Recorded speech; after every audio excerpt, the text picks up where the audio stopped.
Monpatanga it's a love letter from us to the city of Calcutta. ছবির protagonist দুটো একদমই পিছিয়ে পড়া ব্যাকগ্রাউন্ডের দুটো ছেলে মেয়ে যারা জিততে চায়। There are controversies in the film. Covid এসে যেতে ছবিটা আটকে যায়, তাতে কালকক্ষ তৈরি হয়। কোভিড না এলে কালকক্ষর মতন ওরকম একটা এক্সিস্টেন্সিয়াল হরর ছবি যেটি হতো না। Busan is a festival which মূল ফোকাসটা থাকে নতুন ফিল্ম মেকারদের ওপর। মানে নিয়তির মারপ্যাচে শেষে হয়তো ন্যাশনাল অ্যাওয়ার্ডটা ছিল, যেটা আমরা শ্রীমতী দ্রৌপদী মুর্মুর হাত থেকে নিয়ে এসেছি। এটা জাতি হিসেবে বাঙালির দুর্ভাগ্য, আমরা নিজেদেরকে সেলিব্রেট করতে জানি না। একটা রবীন্দ্রনাথ, একটা সত্যজিৎ রায়, একটা ঋত্বিক ঘটক শিখে রেখেছি, কারণ সেগুলো বিদেশিরা শিখিয়ে দিয়েছে। বানানোর ইচ্ছে অ্যাভেঞ্জার্স, তো আমাকে সেই টাকাটা তো দিতে হবে। সবচেয়ে বড় কথা হচ্ছে ভোজপুরি সিনেমার বাজেট বাংলা সিনেমার চেয়ে বেশি। পোস্টারে কবে রিলিজ করছে, কোন হল লেখা যায় না, আমরা জানতেই পারি না, তো কি পাবে লিখবে, আসে লাস্ট মোমেন্টে আসে। তো এবারে আমাকে তো যারাই কালকক্ষ দেখতে চায় বা মন পতঙ্গ দেখতে, তারা বলছে নেটফ্লিক্সে আসবে না। নেটফ্লিক্স লোক তো জানে না যে বাংলা সিনেমা নেটফ্লিক্স নেয় না।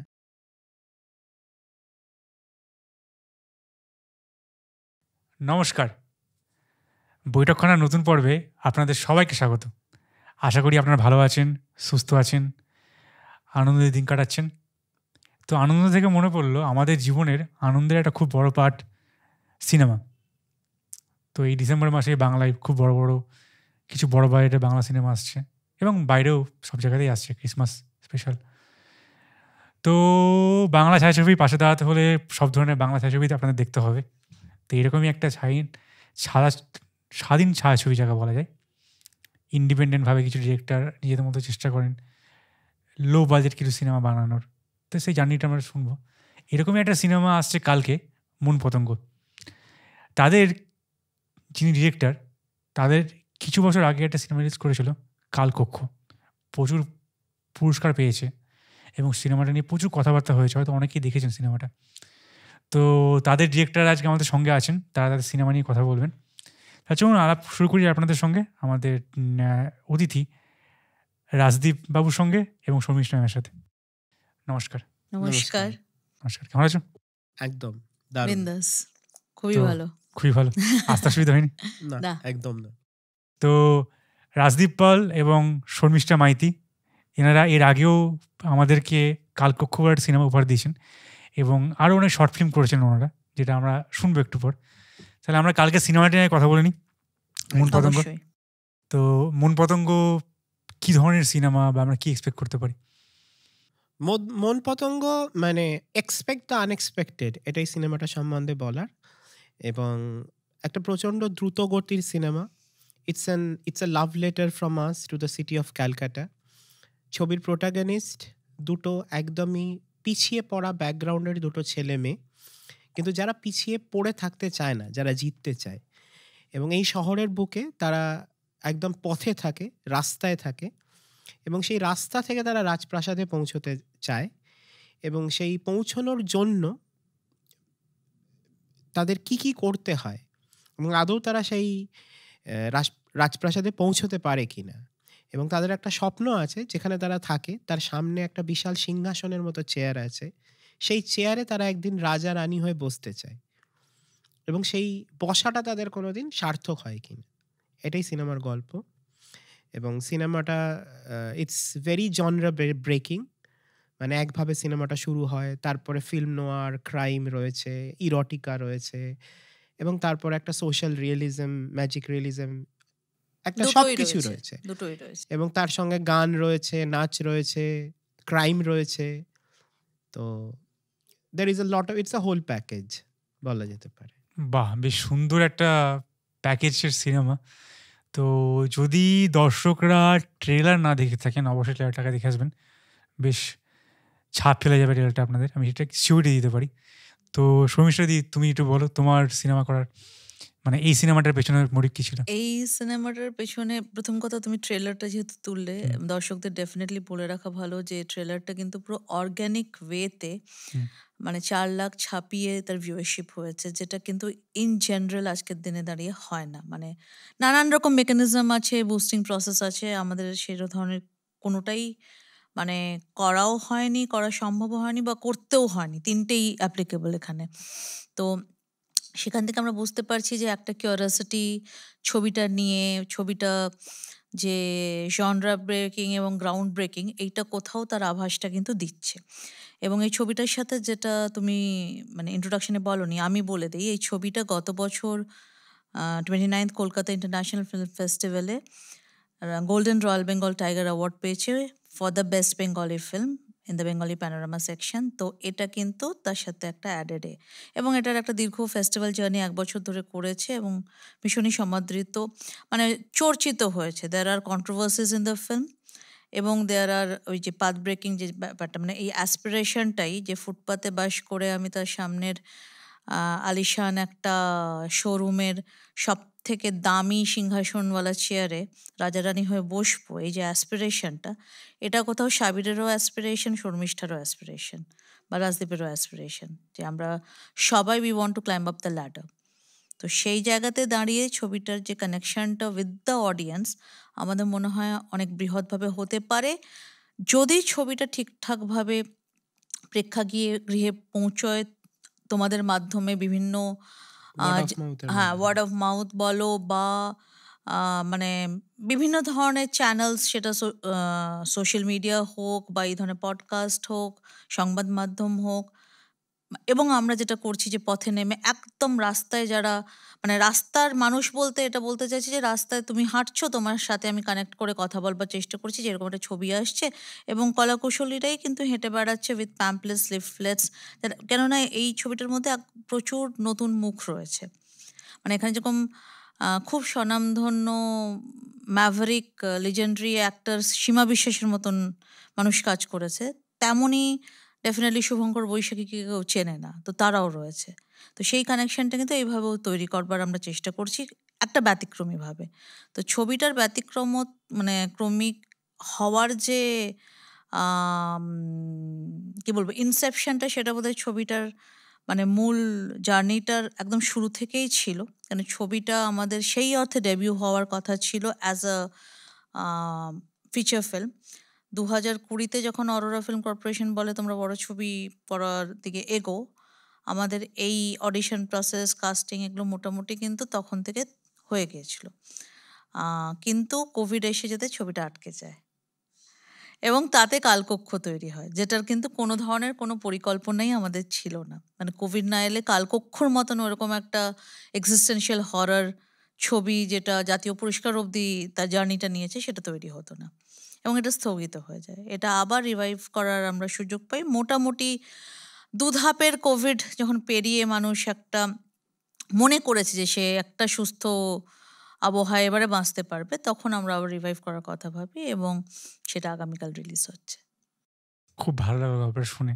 তো কোভিডের সময় থেকে শুরু করেছো, তারপর একটা সিনেমা হচ্ছে, আর মাঝে তোমরা একটা মাস্টারপিস বানিয়ে ফেলেছো অ্যাক্সিডেন্টালি কাজ করতে গিয়ে বলছো, তো ভাবতেই ভালো লাগছে। কোভিডটাকে যদি অ্যাক্সিডেন্ট ধরা হয় তাহলে সেটা সেই, কেননা কালকক্ষ না হলে তো হওয়া সম্ভবই ছিল না, কেন ওই ধরনের একটা আইডিয়াই মাথাতে আসতো না, সত্যি কথা বলতে গেলে। কালকক্ষ যারা দেখেছেন বা অ্যাটলিস্ট যারা ট্রেলার দেখেছেন তারা জানেন যে সিনেমাটার কতটা ডিফারেন্টভাবে শ্যুট করা, এডিটিং কতটা ভালো। এবং কালকক্ষ বলতে শুরু হয়েছিল ভূষণ ফিল্ম ফেস্টিভ্যাল দিয়ে, একদম একদম, যেটা মানে পৌঁছানোটাই খুব বড় ব্যাপার একদম, সবার কাছে। সেটা কিন্তু খুবই আনএক্সপেক্টেড একটা, মানে বলো, কারণ ভূষণ ইজ কানসের পর বাকি যে কটা ফিল্ম ফেস্টিভ্যাল ধরা হয় 4-5টার মধ্যে, তার মধ্যে একটা ভূষণ। একদম। এবং শুধু যেটা বলার মানে বিষয় এখানে যে বুসানের এটা কিন্তু নিউ কারেন্টস সেকশনে ছিল, যেটাই অনলি কম্পিটিশন সেকশন ফর বিভিন্ন ফিল্ম ফেস্টিভ্যালের বিভিন্ন ধরন থাকে। তো বুসান ইজ আ ফেস্টিভ্যাল যেখানে মূল ফোকাসটা থাকে নতুন ফিল্ম মেকারদের ওপর। মানে অনেক ফিল্ম ফেস্টিভ্যাল যেখানে বড় বড় সেলিব্রেটেড ফিল্ম মেকারদের তেলে মাথায় তেল দেওয়া হয়, তো Busan is a film festival which showcases new people. So মানে ওদের মেন কম্পিটিশনটাই হচ্ছে ফার্স্ট আর সেকেন্ড ফিল্মের জন্য। তো to be part of that was মানে রিয়েলি মানে কি বলবো, মানে অবিশ্বাস্য একটা ব্যাপার। কিন্তু দুর্ভাগ্যবশত কোভিডের জন্যই আমাদের বুসান যাওয়া হয়ে ওঠেনি, কেন ওই সময় ভীষণ কড়াকড়ি ছিল এবং মানে ওখানে গেলেই ওই 14 দিনের কোয়ারেন্টিনে থাকতে হতো, মানে নানান রকম প্রোটোকলস ছিল, 2 দেশের মধ্যেই ছিল। তো সেটা যদিও 2টো ভ্যাকসিন তখন আমাদের নেওয়া হয়ে গেছিল, but still we could not make it physically to Busan. তো সেটা হয়নি কিছু মানে তারপরে বস্টনে যখন সিলেক্ট হয় সেখানে Tannishtha as best female actor হিসেবে উইন করে, তাতেও কেউ যেতে আমরা কিন্তু ফিজিক্যালি পারিনি মানে লিটারালি ঢাকাতেও যখন সিলেক্টেড হয় সেটাও আমরা গিয়ে উঠতে পারি, মানে সেটা যাওয়ার মানে আমাদের ভিসা সব হয়ে গেছে, কিন্তু লাস্ট মুহূর্তে বলে তখন থার্ড ওয়েভ ভীষণ রকম ভাবে সেটা।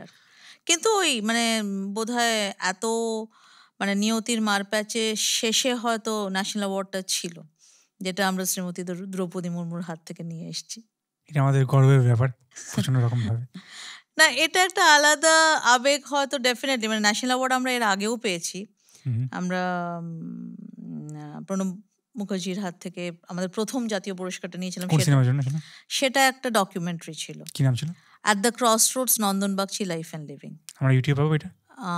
ইউটিউবে ডিরেক্টলি পাবে না, কিন্তু আমি লিঙ্ক শেয়ার করতে পারি।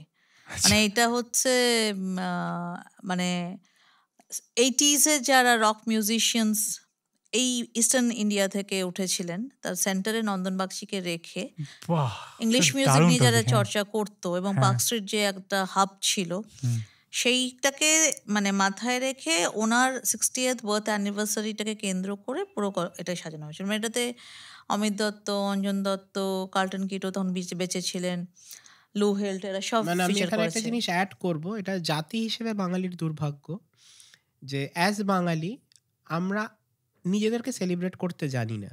মানে আমরা ওই একটা রবীন্দ্রনাথ, একটা সত্যজিৎ রায়, একটা ঋত্বিক ঘটক শিখে রেখেছি, কারণ সেগুলো বিদেশিরা শিখিয়ে দিয়েছে। তারা কিন্তু জীবনদের সাথে কিছু পায়নি, সিনেমা, তাই জন্য আমরা এখন ওদের নিয়ে নাচি, ঠিক আছে? এবার এত এত রত্ন ছড়িয়ে আছে, we never even bother to look around.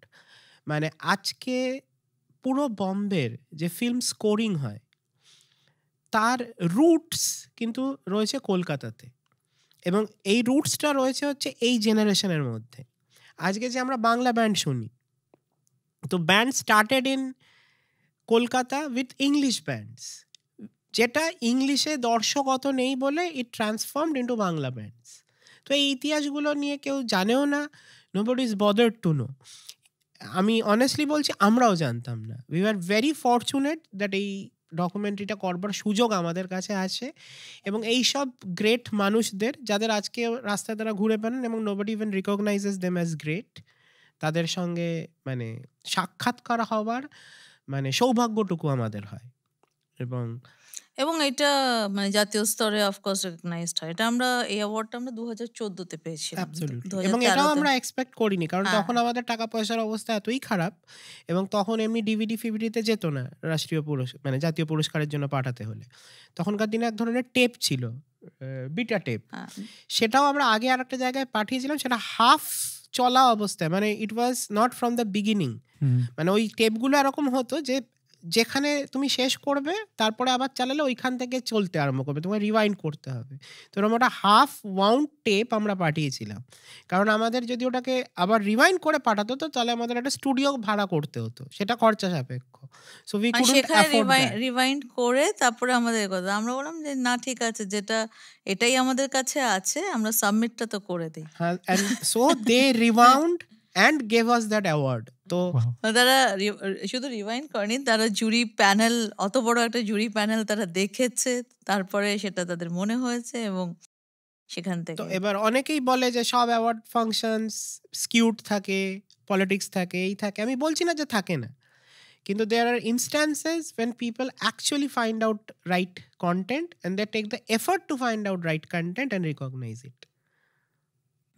মানে সেটা হয়তো কালকক্ষর ক্ষেত্রেও খুবই প্রযোজ্য, কেননা না হলে ওই জাতীয় একটা ছবি যেটা মানে যেটা একদমই বাকি চলমান ছবি মতন নয়, মানে সেটা মানে আমাদের মন পতঙ্গ দেখলে মন পতঙ্গের মধ্যেও ডেফিনেটলি against the wind সবকিছু অনেক কিছুই আছে, but still the narrative is a free flowing narrative.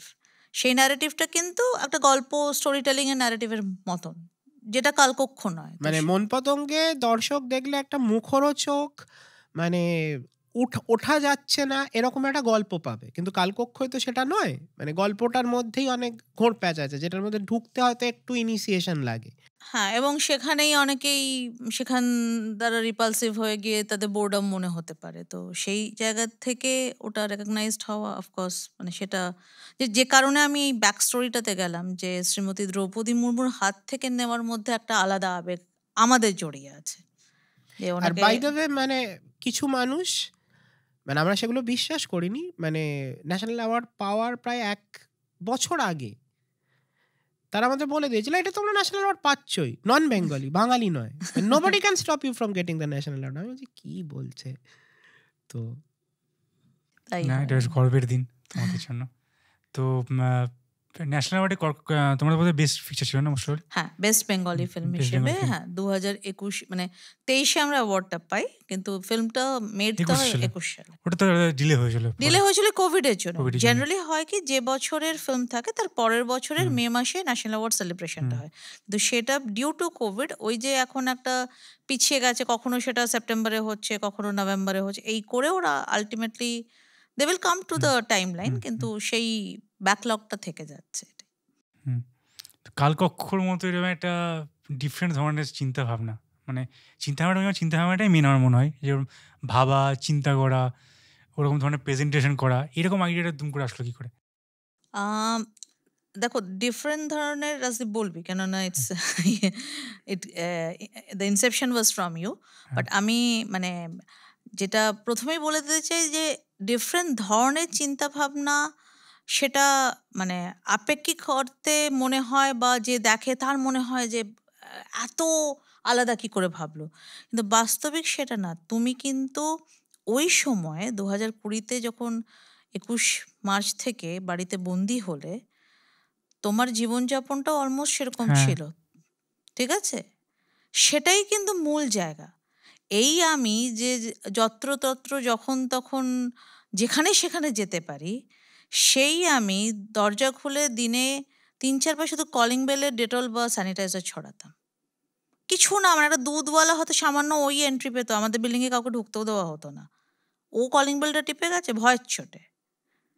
তো এইটা কিন্তু একদম মানে তাৎক্ষণিক জীবন যাত্রা যেটা আমরা করেছি সেখান থেকেই এসেছে। এবারে তুমি এবারে রাজদীপ উত্তরটা দিক যে না, কিভাবে আমি কিভাবে ইনসেপশন হয়ে যায় সেটা আমি বলবোই না। আমি প্রথমে ডিফারেন্স কথাটাকে নিয়ে আমি অ্যাড্রেস করব। ব্যাপারটা হচ্ছে যে কোনো পজিটিভলি গ্রোয়িং ইন্ডাস্ট্রি বা শুধু ইন্ডাস্ট্রি না, যে কোনো একটা ফিল্ডে you always try to do things which was not like what was done before. মানে Yes. আগে যা হয়েছে তার থেকে তুমি আলাদাই করতে চাও। নাইলে যদি তোমার অডিয়েন্স পজিটিভ অডিয়েন্স থাকে, সে কেন খাবে সেটা? মানে তুমি আমাকে আজকেও ভাত ডাল দিলে, কালকেও ভাত ডাল দিলে, পরশুও ভাত ডাল দিলে, আমি কেন খাবো? তুমি আজকে আমাকে ভাত ডাল দাও, কালকে তুমি আমাকে চাউমিন দাও, পরশু আমাকে তুমি ইলিশ মাছ দাও, যদি না তুমি আমাকে নতুন নতুন জিনিস দাও, আমি সেটা গ্রহণ করবো না। ঠিক। কিন্তু আজকে একটা অদ্ভুত সিনারিও তৈরি হয়েছে সোশ্যাল মিডিয়া আসার পর, সেটা আরো বেড়ে গেছে, যে তোমাকে একটা অদৃশ্য ফোর্স ডিকটেট করছে যে তুমি একই রকম জিনিস বানাও। সোশ্যাল মিডিয়াতে তো এটা আরো স্ট্রং, যে একটা ছেলে যদি এই কন্টেন্টটা বানিয়ে থাকে, ওই একই রকম কন্টেন্ট তুমি বানিয়ে যাও। কেউ গালে থাপ্পড় মারছে, তো সে কন্টেন্টের পর কন্টেন্ট গালে থাপ্পড়ই মেরে যাচ্ছে। কেউ বিভিন্ন রকম এবং ফোর্স টু, তারা যে এটা হ্যাঁ, খুব আনন্দ সহকারে করছে তা তা নয়। নয়। হ্যাঁ, একদমই তাই। ঠিক আছে, একজন একটা লাল লাল ঝাল ঝাল বলছে, তাকে প্রত্যেকটাতেই লাল লাল ঝাল ঝাল বলতে হবে, না হলে চলবে না। এবং দ্যাট হাজ মানে কি বলবো মানে moved over to films and everything also, যে দর্শক একবার এটা খেয়ে নিয়েছে, তাই তাকে এটাই খাওয়াও। এটা করে কি করছি আমরা, যে আমরা আমাদের দর্শকটাকে সীমিত করে দিচ্ছি। দুঃখিত, বা দর্শক ওর রেস্টুরেন্টে ওই খাবারটা ওইটা খেয়েছে মানে তোমাকে এটা বানাতে হবে। এক্স্যাক্টলি। এবং আমরা কি করছি, দর্শককে পুরো সীমিত করে দিচ্ছি, যে তোমার দর্শক এইটুকুনি ছিল এবং তুমি ওইটুকুনির মধ্যেই সীমাবদ্ধ হয়ে যাচ্ছ। এবার যেটা বাংলা ইন্ডাস্ট্রির ক্ষেত্রে হচ্ছে, এবং এটা যদি এটা কিন্তু একদম স্ট্যাটিস্টিক্স, যে লাস্ট 10 বছরে, 10 থেকে 15 বছরে everywhere in India film industries তাদের টার্নওভার বেড়েছে। তাদের কি টাকায় সিনেমা বানাতো, তারা কত গ্র্যান্ড সিনেমা বানাতো এবং সিনেমা বানিয়ে তারা কতটা ইনকাম করতো, সেগুলো সবকটাই বেড়েছে এক্সেপ্ট ফর বেঙ্গলি ইন্ডাস্ট্রি। কারণ we are constantly catering to the same audience. এবার দোষটা অডিয়েন্সের নয়, একটা অডিয়েন্সের একটা খাবার ভালো লাগতেই পারে, কিন্তু সেই অডিয়েন্সটা তো বুড়ো হচ্ছে। একটা সময় যে অডিয়েন্সটা 30-35 ছিল 10 বছর আগে, সেটা আজকে 40-45 হয়ে গেছে, তারপরে সেটা 60-65 হয়ে যাবে। তো আস্তে আস্তে, এবং আমরা নতুন অডিয়েন্সের জন্য কিছু বানাচ্ছি না, and so our audience base is constantly shrinking. Audience base যদি শ্রিঙ্ক করে, তোমার ফিল্মের বাজেট শ্রিঙ্ক করবে, তোমার ফিল্মের টার্নওভার শ্রিঙ্ক করবে, and nobody is thinking about that. তো আজকে আমরা একটা খুবই অদ্ভুত সিচুয়েশনে পড়ে আছি, যে যারা সেই জিনিসটা ভাবছে, যে যারা সেটাকে করবার চেষ্টা করছে, তাদের কাছে মানে ডিস্ট্রিবিউট করে, হলে গিয়ে প্রমোট করে সেই করবার টাকাটা নেই। আমরা যদি মানে সিনেমা বানানোর জন্য টাকাটা জোগাড় করেও ফেলি, বিকজ মানে যেটা তুমি বললে, মানে Mon Potongo is absolutely not a small budget film in its making wise. মানে বাংলা সিনেমার ক্ষেত্রে is a pretty decent and good budget film, কিন্তু তার সঙ্গে অ্যাসোসিয়েটেড যে ডিস্ট্রিবিউশন, যে মার্কেটিং, এই সব জিনিসগুলো, এবং এইগুলো যে আজকের দিনে it has to be very smart and strategised, সেইটা কিন্তু আমাদের ইন্ডাস্ট্রিতে এখনও এসে পৌঁছয়নি। যেমন ধরো যে জিনিসগুলো আছে, ধরো ইউটিউব, হ্যানা ত্যানা, যেখানে ধরো কিছু এক্সিস্টিং মানে ক্রিটিক্স, পডকাস্ট, হ্যানা ত্যানা রয়েছে। এবার এইখানে গিয়ে হয়তো ভিউজ অনেক হচ্ছে, but are those views getting converted to actual actual number of audience? মানে আজকে ধরো তুমি অনেকগুলো বড় বড় ছবির কথা বললে না, আজ তুমি রাস্তায় যে কোনো একটা অডিয়েন্সকে গিয়ে জিজ্ঞেস করো, তার মধ্যে পুষ্পাকে ছেড়ে দাও, বাংলা যতগুলো ছবি বলছে তার মধ্যে হয়তো একটা ছবির নাম অডিয়েন্স জানে, বাকিগুলো ছবির নাম এখনো অডিয়েন্স জানে না। যখন রিলিজ করবে, হোর্ডিং দেখবে, তাদের ইচ্ছে হলে তখন তারা যাবে। তো এই যে গ্যাপ, এই যে বিভিন্ন, এগুলো নিয়ে হয়তো অনেকেই ভাবছেন, কিন্তু এই যে এগুলো ব্রিজ করবার কি উপায়, এটা নিয়ে কিন্তু কোনো কনস্ট্রাকটিভ কাজ এখনো হচ্ছে বলে আমার মনে হয় না। এবং তুমি যদি আজকে যে ইন্ডাস্ট্রিগুলোকে আজকের ইউথ দেখছে, সেখানেও যদি তুমি দেখো প্রত্যেকটা নতুন নতুন কাজ।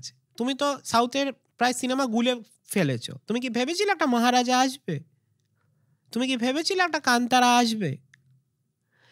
কিন্তু তারাও তো একদমই নতুন কাজ করছে এবং সেটা মানে সাকসেসফুলও হচ্ছে। কিন্তু আমাদের এখানে মানে তোমার কাছে এটাই আশ্চর্যের, একজন একটা নতুন টাইপের কাজ করছে, বুঝছো? এটা তো দিস ইজ দ্য আইরনি। কিন্তু নতুন কাজ করা ছেড়ে দিলে তো হবে না, তাহলে তো একদমই না, মানে তাহলে তো ইন্ডাস্ট্রি তার এগোবে না, যেখানে আছে সেখান থেকে আস্তে আস্তে। এবং অ্যাজ আ ফিল্ম মেকার মানে সেটাই তো, না হলে আমরা ফিল্ম মেকিং করতে এসেছি কেন? একদম এই কথাটা যে তুমি বললে, মানে আমি তো অন্য কিছুই করতে, তাহলে তো আমি মানে সত্যি কথা বলতে গেলে অন্য কিছু করলে ফাইন্যান্সিয়ালি অনেক স্টেবল থাকবে। একদম, মানে যেগুলো ছেড়ে এসছি, যে স্টেবিলিটিগুলো আমরা ছেড়ে এসছি, সেটা আসবার কারণটাই হচ্ছে যে আমরা কোথাও কিছু ডিফারেন্টলি বলতে চাইছি বলেই এসছি। না হলে তো ওইটা করলে অনেক মানে সেই অর্থে quote and quote happy, financially secure, একটা কমফোর্টেবল লাইফ, লাক্সুরিয়াস না হলেও অনেক বেটার লিড করতে পারতাম। হ্যাঁ, তো আমি খুব সুন্দর একটা পয়েন্ট বললে তুমি, যে নতুন ধরনের একটা কাজ হচ্ছে বলে তুমি আশ্চর্য হচ্ছে যে প্রশ্নটা বলে। আমি আশ্চর্য হয়নি, কিন্তু যারা অডিয়েন্সের পার্সপেক্টিভ বলছি, হ্যাঁ আমি যদি বন্ধুবান্ধবের কথা বলি এবং আমি যদি নইকার নর্মাল অডিয়েন্স বলি, আমার বন্ধুবান্ধবের আশ্চর্য হয়েছে বাংলা এরকম কাজ হয়েছে এবং তারা হ্যাপিলি যে হয়েছে। এবার একটা জিনিস তুমি ভাবো, কালকক্ষ আমি একজন পরিচালনা করার চেষ্টা করছি বা পরিচালক বলে আমি এগুলো দেখতে ভালোবাসি, এবং এনে একটা আইডিয়া আমি তোমাকে বলি, খুব দুঃখের একটা জিনিস, যে বাংলার কিছু শ্রেণীর ডিরেক্টর গোছের লোক আছেন, যারা কেউ থিয়েটার করেন, কেউ কাজ করেন, এবং আমার এই শ্রেণীটার উপর খুব বিরক্তি আছে। রিজন বিং একটাই, যে তারা ডিকটেট করে দর্শক কী দেখবে, এবং দর্শক কী দেখবে সেটা তারা দর্শক চুজ করবে না, তারা চুজ করে দেবে কী দেখবে। ঠিক আছে, এবার সমস্যাটা কী হচ্ছে ধরে নাও, এদের ধারণা হচ্ছে কিছু হলেই দর্শক বোঝে না। আমি তোমাকে গ্যারান্টি দিতে পারি, আমি সিনেমা বানাচ্ছি, ঠিক আছে, স্টিল আমার কিছু বন্ধুবান্ধব আছে যারা আমার থেকে বেটার সিনেমা দেখে, না একদমই ঠিক আছে, আমি এটা কোনো বলতেই পারি না যে আমি কালকে একটা ওয়েব সিরিজ বানিয়েছি বলে আমি ওর থেকে বেটার সিনেমা দেখেছি, এটা নয়। আমি সত্যি আমার কোনো বন্ধু আছে থেকে আমি খোঁজ নিই, ভাই আমার কাজটা দেখলে তুই দেখ, সে আমাকে বলে এই কাজটা আমি একটা স্পেনে একটা কাজ দেখেছি ভাই, এটা দেখ, এর সঙ্গে করতে পারবি, আমার ভালো লাগে। তো তারা কোথায় এগিয়ে গেছে, একদমই ওইটাই ঠিক তো আছে। নতুন দর্শকের কথা হ্যাঁ। বলা হচ্ছে। আরও একটা জিনিস তুমি যেটা বললে, যেটা আমার খুব পার্সোনালি খুব খারাপ লেগেছিলো 2021 তখন কোভিডের সময়, কালকক্ষ বলে কথা আমি বলছি, এই মহারাজা বলো বা যে কোনো সিনেমা বলো, যখন কোনো একটা নতুন ধরনের সিনেমা আসে না, কান্তারা যখন আসলো পুরো কানাডা ইন্ডাস্ট্রি একসঙ্গে এসে প্রমোট করেছে। হ্যাঁ আমি এটা বলছি ভাই আমরা কান্তারা করেছি, তো সিনেমাও নয় কিন্তু ওদের, কান্তারা 100 কোটি কামাচ্ছে, এদের সেলিব্রেটিং, আমার সিনেমা কিছু করলে পরে দেখা যাবে, আমার ইন্ডাস্ট্রিতে গ্রোথ হচ্ছে। কারণ আমি তো সাউথ থেকেছি একটা টাইম, কানাডা ইন্ডাস্ট্রিতে অত বড় হিট আসতো না, দেখবে ইয়াসের একটা ভিডিও আছে যে একটা টাইম থাকবে আমি এটাকে গ্লোবাল মার্কেটে নিয়ে যাবো, ও কেজিএফ দিয়ে করেছে। তো Kantara they are celebrating, Kantara is a different ধরনের সিনেমা, কালকক্ষ ডিফারেন্ট ধরনের সিনেমা। আমার খুব অদ্ভুত লাগলো ইন্ডাস্ট্রি বড় কোনো নাম এই সিনেমাটা শেয়ারই করলো না, এটা কেন আমি বুঝতেই পারলাম না। এইটা তো বিড়ম্বনা। এইটা তুমি যেরকম আজকে বলছো, আমাদের দুদিন আগে আরেকটি মানে সে একটা অনলাইন এই ধরনেরই একটা পডকাস্ট টাইপের চ্যাট করলো, মানে সে আমাদের জিজ্ঞেস করছে যে ভাই আমি যদি প্রডিউসার হতাম এবং আমি সম্মুখীন হতাম এই ধরনের একটা ছবির, তা আমি তো প্রথমে খুঁজে বার করতাম এরা কারা যারা এটা বানিয়েছে, এবং মানে আমি সেটাকে মানে মানে ওদের থেকে আমি আরও কাজ নেওয়ার চেষ্টা করতাম। তারপর নিজেই আমাদেরকে বলছে যদি এটা তোমরা মালায়ালাম ইন্ডাস্ট্রির হতে তোমাদেরকে নিয়ে কি নাচানাচি না হতো। তো এইটা তো মানে কোথাও হতে পারে অ্যাজ আ জাতি আমরা মানে সংকুচিত, বা আমরা we are trying to pull each other down, maybe নয়, হয়তো এটাই। আর না হলে কোথাও আমরা কালেকটিভ সেলিব্রেশনে মানে অংশ নিতেই ইচ্ছুক নই। না দেখো, এটা শুধু সেটা নয়, এটা একটা মানে দারিদ্রতার লক্ষণ। আম্বানি আদানিকে তাদের মধ্যে তো নিশ্চয়ই কম্পিটিশন আছে। তুমি কোনোদিন দেখেছো আম্বানি আদানির এগেনস্টে কোনো খারাপ কথা বলেছে, বা আদানি আম্বানির against? They must be the big competitors. কিন্তু তোমার বাড়িতে যে কাজ করে যে পরিচারিকা, সে পাশের তোমার আর একটা পরিচারিকা সম্বন্ধে সারাক্ষণ খারাপ কথা বলে তো, তার কারণ তার কাছে রিসোর্স এত কম, সে মনে করে যদি একটা কিছু আসে আমার সেটা পাওয়া দরকার, আমার পাশেরটা, যে কিন্তু অ্যাকচুয়ালি ওর কম্পিটিটর নয়। ও যে পতিত হয়ে রয়েছে তার জন্য কিন্তু ওর পাশের লোকটা দায়ী নয়, পাশে ওর সঙ্গে ওর চেয়ে ইকোনমিক্যালি যে স্ট্রং সে দায়ী। কিন্তু ও তাকে শত্রু না ভেবে ও তার পাশের লোকটাকে শত্রু ভাবে।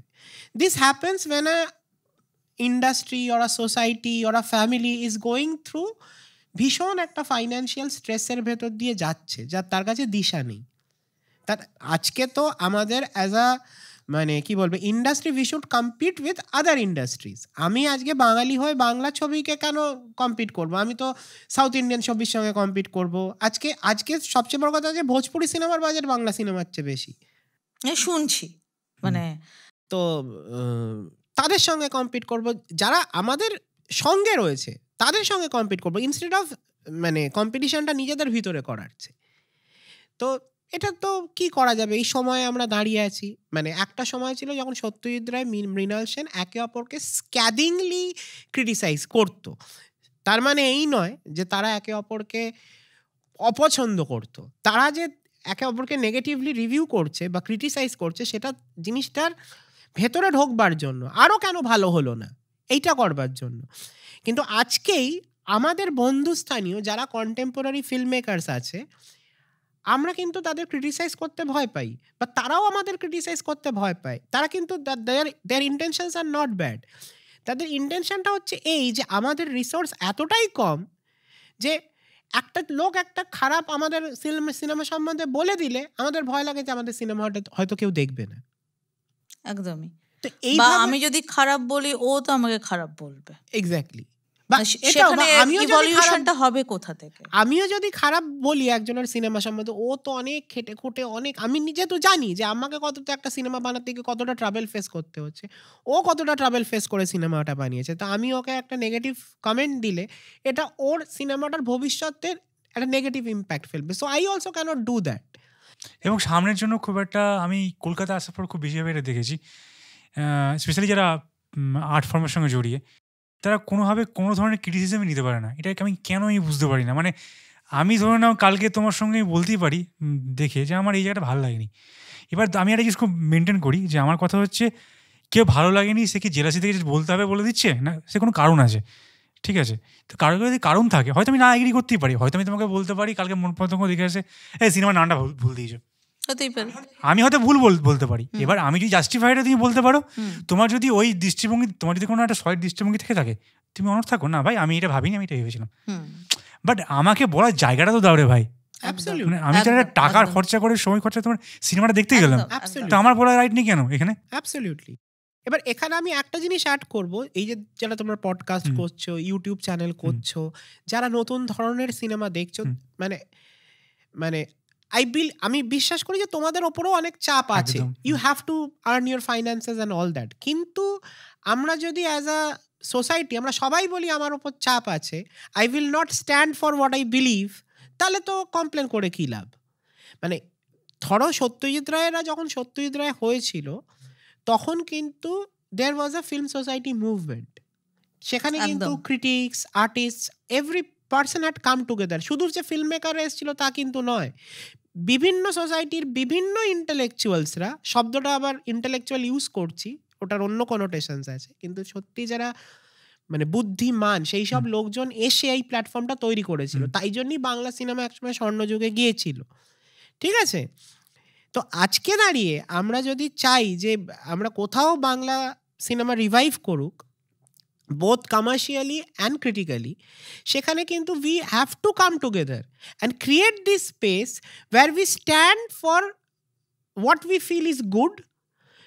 তার সঙ্গে we have to also criticise যে জায়গাগুলো ক্রিটিসাইজেবল আছে, এবং ভালোর মধ্যেও একটা জিনিস খুব ভালো হলো তার মধ্যেও খারাপ থাকতে পারে। হ্যাঁ, এবং মানে এই ডায়লগ প্রসেসটা যদি না আসে, মানে পুরো জিনিসটাই যদি আসে যে স্ক্র্যাচ ইচ আদার্স ব্যাক, তাহলে কিন্তু এই স্পেসটা ক্রিয়েট হবে না, একদমই হবে না। আর তুমি একটা খুব আমাকে একটা অন্য একটা ইমোশনাল জায়গায় নিয়ে চলে গেলে, সেটা হচ্ছে আমরা কিন্তু বৈঠকখানা শুরু করেছিলাম এই একটা থট দিয়ে, যে মানে অনেকগুলো থটের মধ্যে এটা খুব বড় থট ছিল যে বাংলায় যখন কাজ করতে আসলাম এখানে কেউ ওকে হেল্প করছে না, কেউ কারোটা ভাবছে না, ঠিক আছে? তো তোমাকে যেমন কলেও বলেছিলাম যখন আমরা যখন কথা হয়েছিল যে আলটিমেট যখন কেউ পডকাস্ট করছে বা কেউ প্রমোশন করছে তারাও সে বড় বড় বাইরে থেকে যাচ্ছে, আমিও যেতে চাই। আমি যেটা আগে কেউ বলছিলাম অর্জুন দেশ ছিল, আমারও স্বপ্ন দেবদের সঙ্গে কাজ করার একজন পরিচালক হিসেবে, কেন নয়, আছে কেন নয়, থাকতেই পারে। কিন্তু তার মানে এটা নয় যে তোমরা যারা কাজ করছো তারা আমি কথাই বলবো না বা তোমাদের সিনেমা নিয়ে কথাই বলবো না। এই যে প্ল্যাটফর্মটা, এটা মানে এটা ইউটিউবেও দেখেছি খুব বেশিভাবে, সব জায়গাতেই, ঠিক আছে, যে আমরা একটা গোষ্ঠীকে নিয়েই কথা বলে যাচ্ছি এবং বাকিদেরকে সে প্ল্যাটফর্মটা দিচ্ছিই না। এবার সবাইকে যদি প্ল্যাটফর্মটা দেওয়া না হয় তাহলে আলটিমেট সবাই গ্রো করবে কীভাবে? আলটিমেট তাই হচ্ছে। মানে এবছর কালকে এই কিছুদিন আগে কৌশিক গাঙ্গুলির বোধহয় একটা ইন্টারভিউ দেখছিলাম, উনি কোনো একটা এতে বলছিলেন নিউজ মিডিয়াতে যে আগের বছর নাকি 100 কটা সিনেমা হয়েছে, এবছর 37টা না 38টা সিনেমা হয়েছে বাংলায় রিলিজ করছে। টেরিফাইং, মানে প্রতি সপ্তাহে সিনেমা নেই। হ্যাঁ, নেই তো, ছিল না তো। একটা তো অফকোর্স একটা এত বড় সোশ্যাল ঘটনা, এত বড় একটা হিনিয়াস ঘটনার জন্য একটা আপ্রোর হয়েছে, সেটার জন্য একটা ব্যাকল্যাশ হয়েছে, কিন্তু সেটাও অদ্ভুতভাবে ব্যাকল্যাশটা শুধু বাংলা ফিল্ম বা বাংলা জিনিস নিয়েই হয়েছে।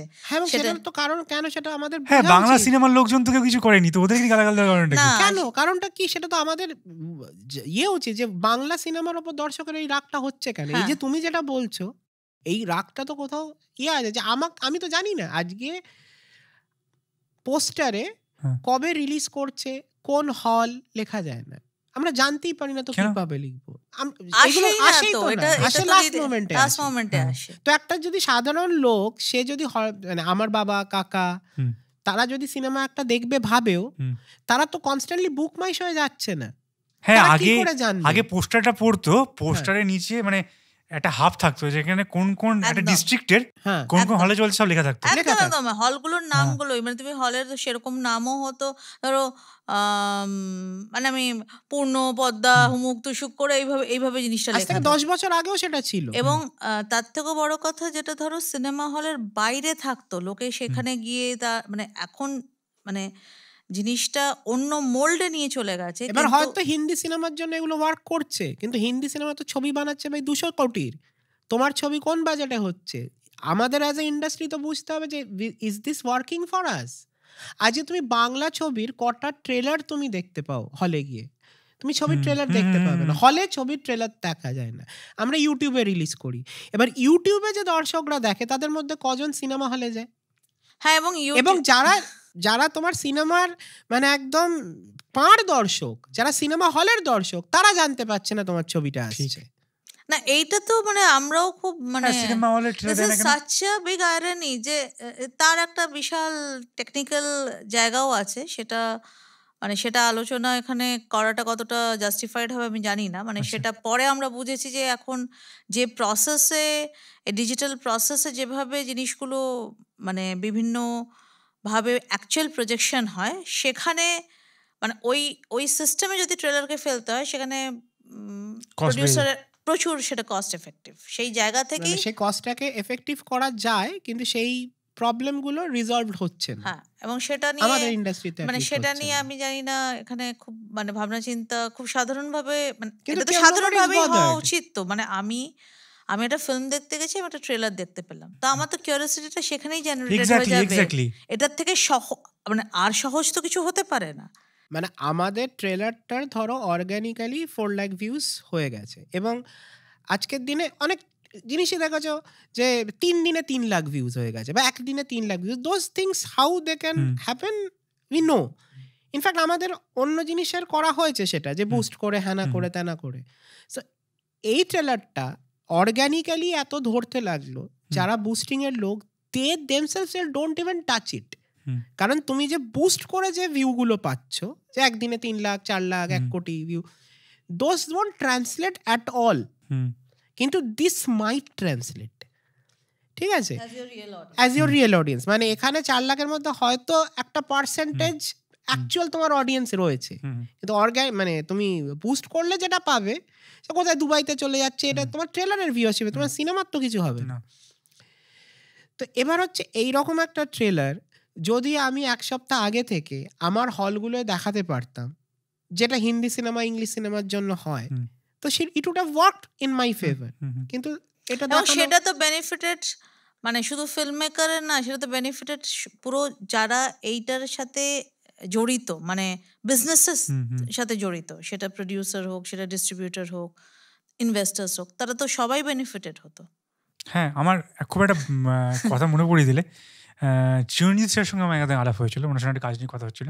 তো উনি অনেক কিছু বলছিলেন, তার মধ্যে একটা কথা যেটা উনি বলেছেন এবং যেটা আমি নিজেও স্টাডি করে দেখেছি, সেটা হচ্ছে একটা টাইমের পর আমি বিশ্বাস করি, যেটা সত্যজিৎ বাবু বলেছিলেন, যে পৃথিবীর সমস্ত সিনেমাই কমার্শিয়াল সিনেমা, বাণিজ্যিক সিনেমা, টাকা ঢালছি টাকা নিতে হবে। একদমই, তোমার যেখানে কমার্স অ্যাসোসিয়েটেড। তো আমি এই যে একটা ধারা আমাদের কলেজের সময়, আজ থেকে 12-13 বছর আগে স্টার্ট হলো হঠাৎ করে, যে সিনেমা হিট করছে, কদিন আগে দেখবেন মার্টিন স্করসেসে না মার্টিন স্করসেসে না, কোনো একটা ডিরেক্টর ছিল যিনি বলছিলেন, মানে এটা হলিউডে জিনিসটা শুরু হচ্ছে এখন, যে আমরা যে সিনেমাটা হিট করে যাচ্ছে, আমাদের এটা ধারণা কেন হচ্ছে যে আমরা তখনই বলতে সিনেমা বাইরে সিনেমা, আর যে সিনেমাটা হিট করছে না সেটা মাস্টারপিস। এটা তো নয় ব্যাপারটা, এটা নয় ব্যাপারটা। মানে এটা কেন হবে? এটা আমি এখানেও দেখেছি, হঠাৎ করে কেউ একটা সিনেমা করছে, সিনেমাটা হিট করে গেল, মানে বাইরে সিনেমার ফ্লপ, মানে ও তো মাস্টারপিস বানিয়ে ফেলেছে।